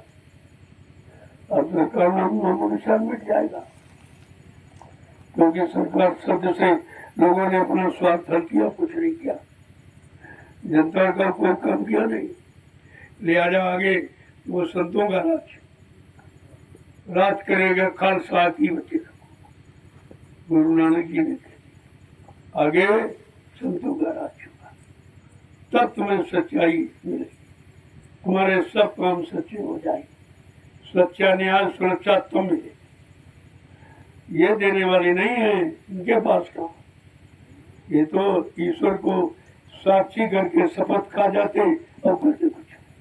ये ईश्वर को भी शपथ खा जाते, तब कहते ईश्वर को साक्षी करके कि मैं ये काम करूंगा, मैं देश की सेवा निस्वार्थ करूंगा।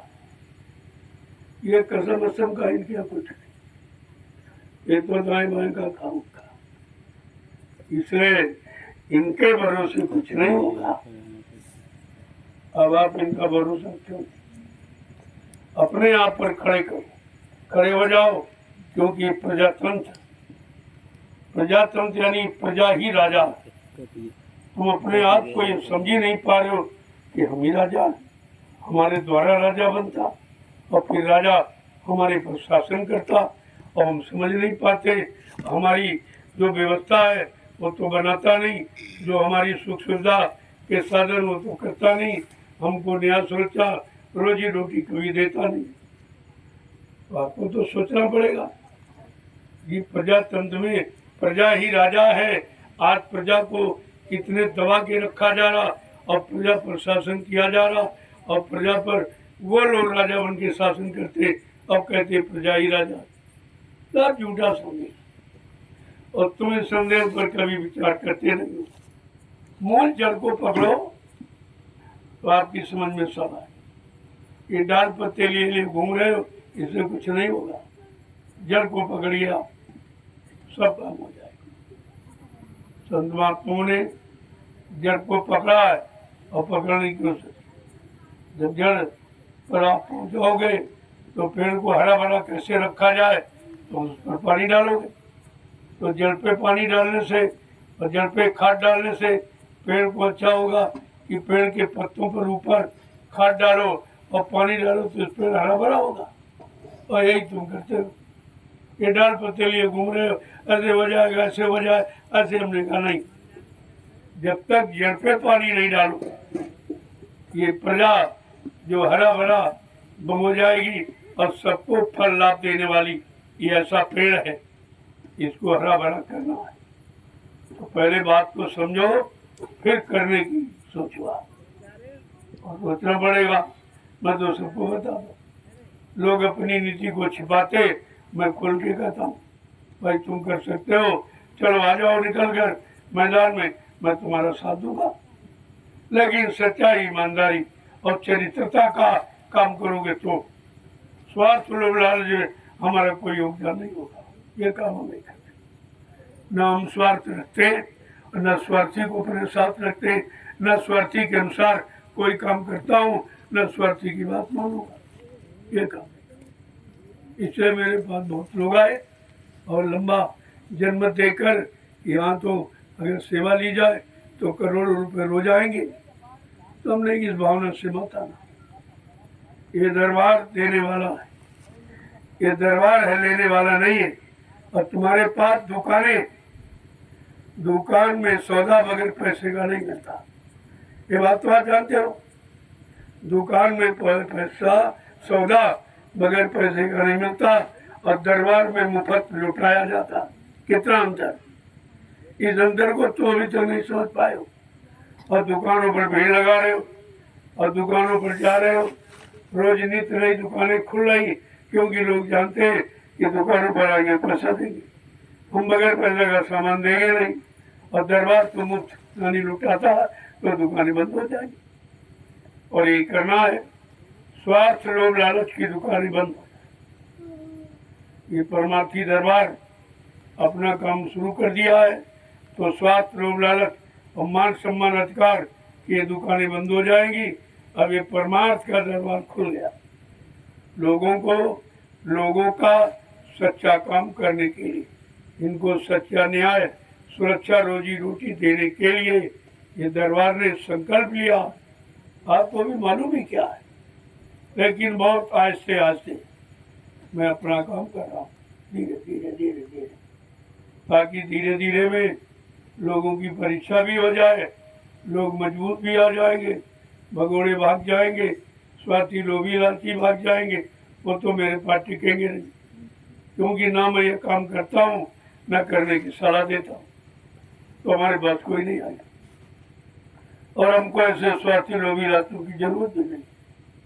हमें कोई भीड़ नहीं बनाना, हमें तो काम करने की भूमिका बना, योजना बना और उस काम करने के लायक लोगों की खोज करनी, उनको ढूंढ रहा हूँ, ये सेवा कर रहे हैं, इसी में से निकल आएंगे।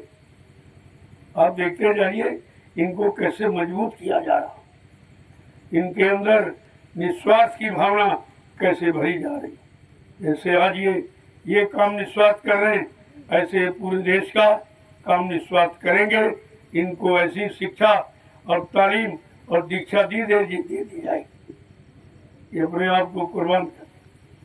इनको पहले देखिए, आप पूछिए इनसे कि तुम्हें कोई तनख्वाह, कोई वेतन, कोई मजदूरी, कोई सामान दिया जा रहा, तो इतनी मेहनत आप कर रहे? कहते नहीं, आदेश का पालन करता हूँ, आदेश सर्वोपरि है इनका। ये गुरु का आदेश सर्वोपरि है, ये गुरु भक्ति सर्वोपरि। जिस भक्ति के करने से ऐसी शक्ति तैयार हो जाती कि दुनिया का काम वो कर सकता, जिसके पास सच्ची गुरु भक्ति। आप समझते हैं क्या भाई? अभी तुम गुरु शरण में आए नहीं हो, गुरु भक्ति तुमने की नहीं है और तुम शक्ति चाहते हो और काम करना।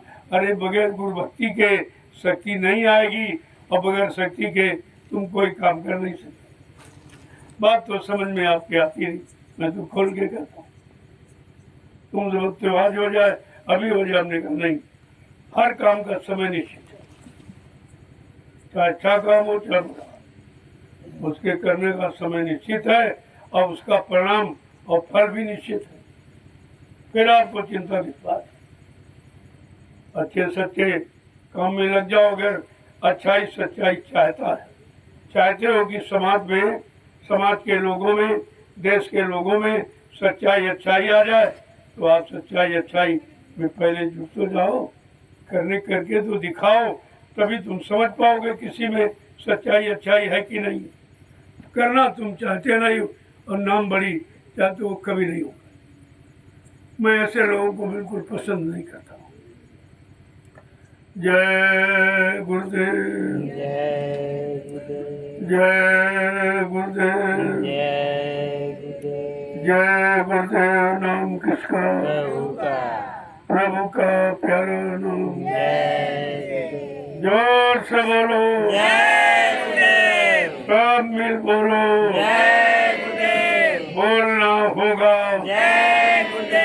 अभी से बोलो, दुख दर्द हरेंगे, जय गुरुदेव, सब कष्ट मिटेंगे, जय गुरुदेव, सुख शांति भी देंगे, जय गुरुदेव, सबके दाता, जय गुरुदेव, सबके मालिक। जय गुरुदेव, प्रेम से बोलो, जय गुरुदेव। ये नाम नहीं इंसान का, ये नाम है प्रभु का, ये काम नहीं इंसान का। ये काम है प्रभु का। देखो ये जय घोषणारे कहीं आपको सुनने को नहीं, सब अपनी अपनी जय जयकार, अपना स्वार्थ, अपना लोक, अपना राज, अपनी गद्दी, अपना मान सम्मान अधिकार पाने के नारे लगाते हैं।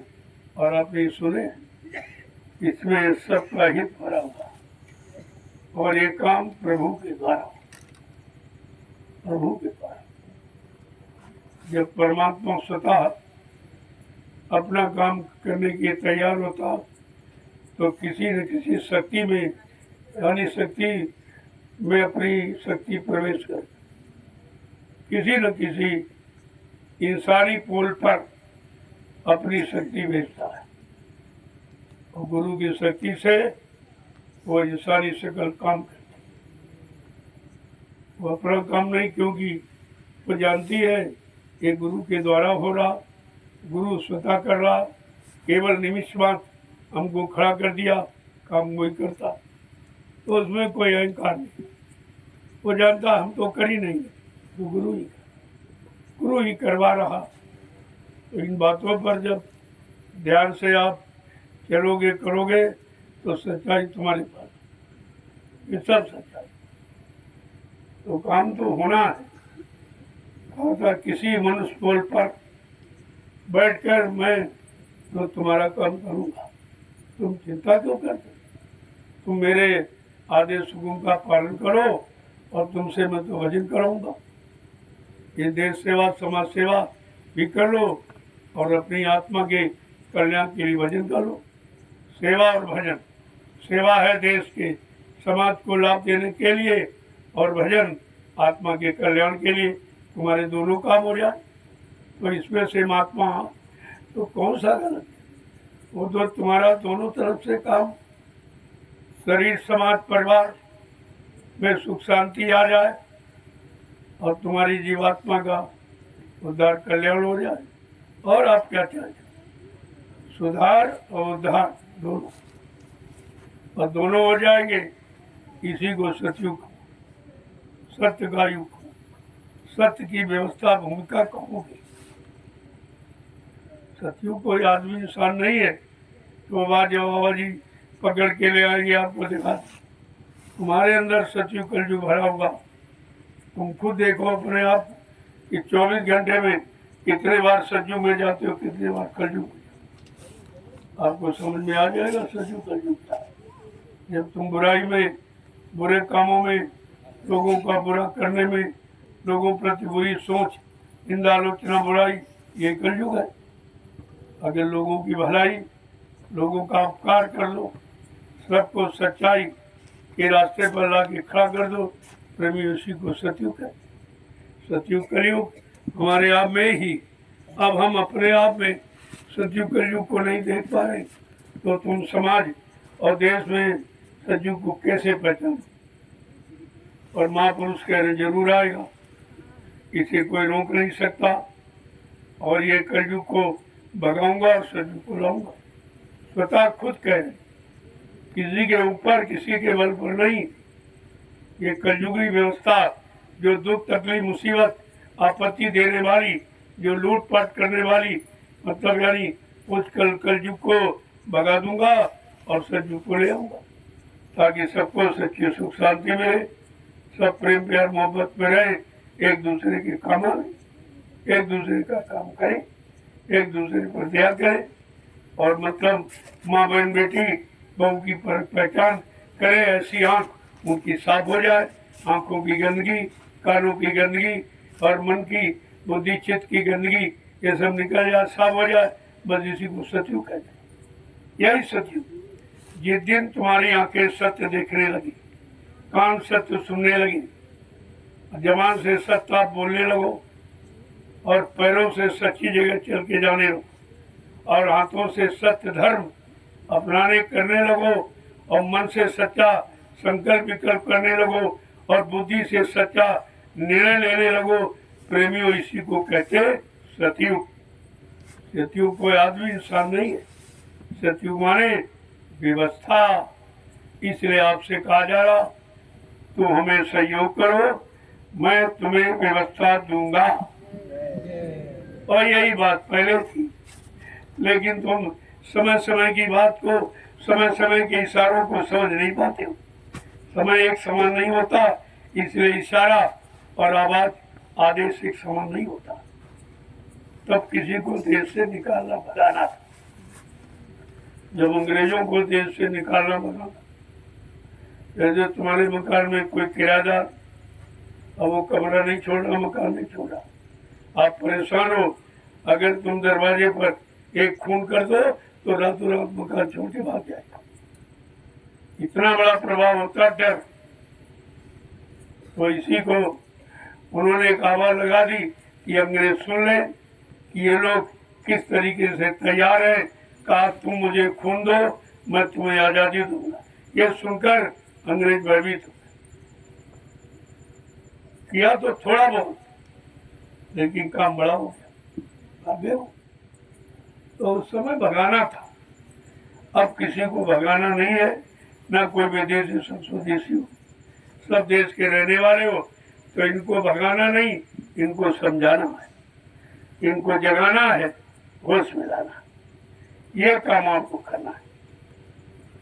तो इसे अब ये उस समय कहा गया ये, और अब कहा जा रहा कि तुम हमें सहयोग करो, मैं तुम्हें व्यवस्था दूंगा। और आपको व्यवस्था चाहिए, परिवार की, समाज की, शरीर की, देश की, न्याय की, सुरक्षा की, रोजी और रोटी, यही आपको व्यवस्था तो चाहिए। कोई नई आवाज नहीं है, पुरानी है, लेकिन समय अनुकूल स्थितियां परिस्थितियां बदलती रहती है, उसी के अनुसार लोगों के कान तक आवाज पहुंचाने के लिए कुछ बदलाव किया जाता है। जय गुरुदेव, जय गुरुदेव, जय गुरुदेव। जय गुरुदेव। देखो आपकी सेवा पूरी हो गई, अब आप आके प्रसाद ले लो। सब लोग बंद कर दो, मैंने समय भी ज्यादा कर लिया, इसलिए अब कोई आदेश नहीं आ गया।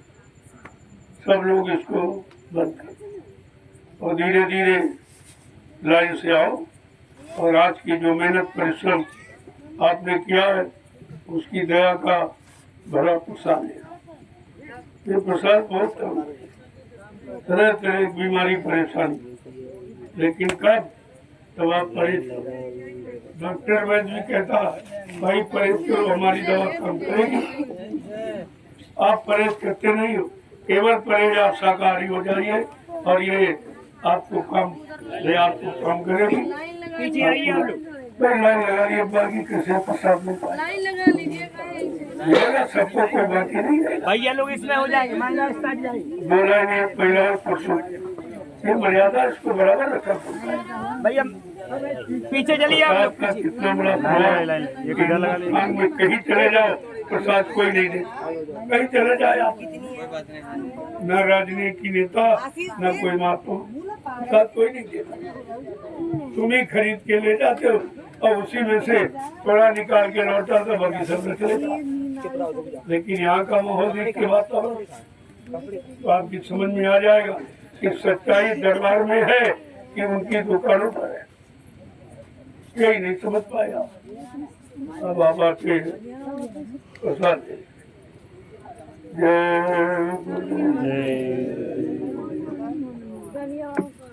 आप लोग यहाँ नहीं लगे, पीछे चलिए आप लोग, पीछे।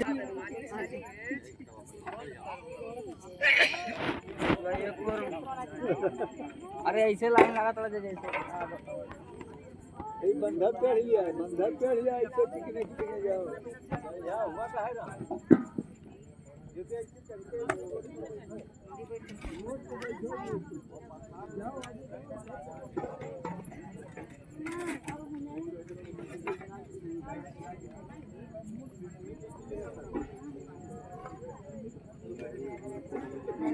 मतलब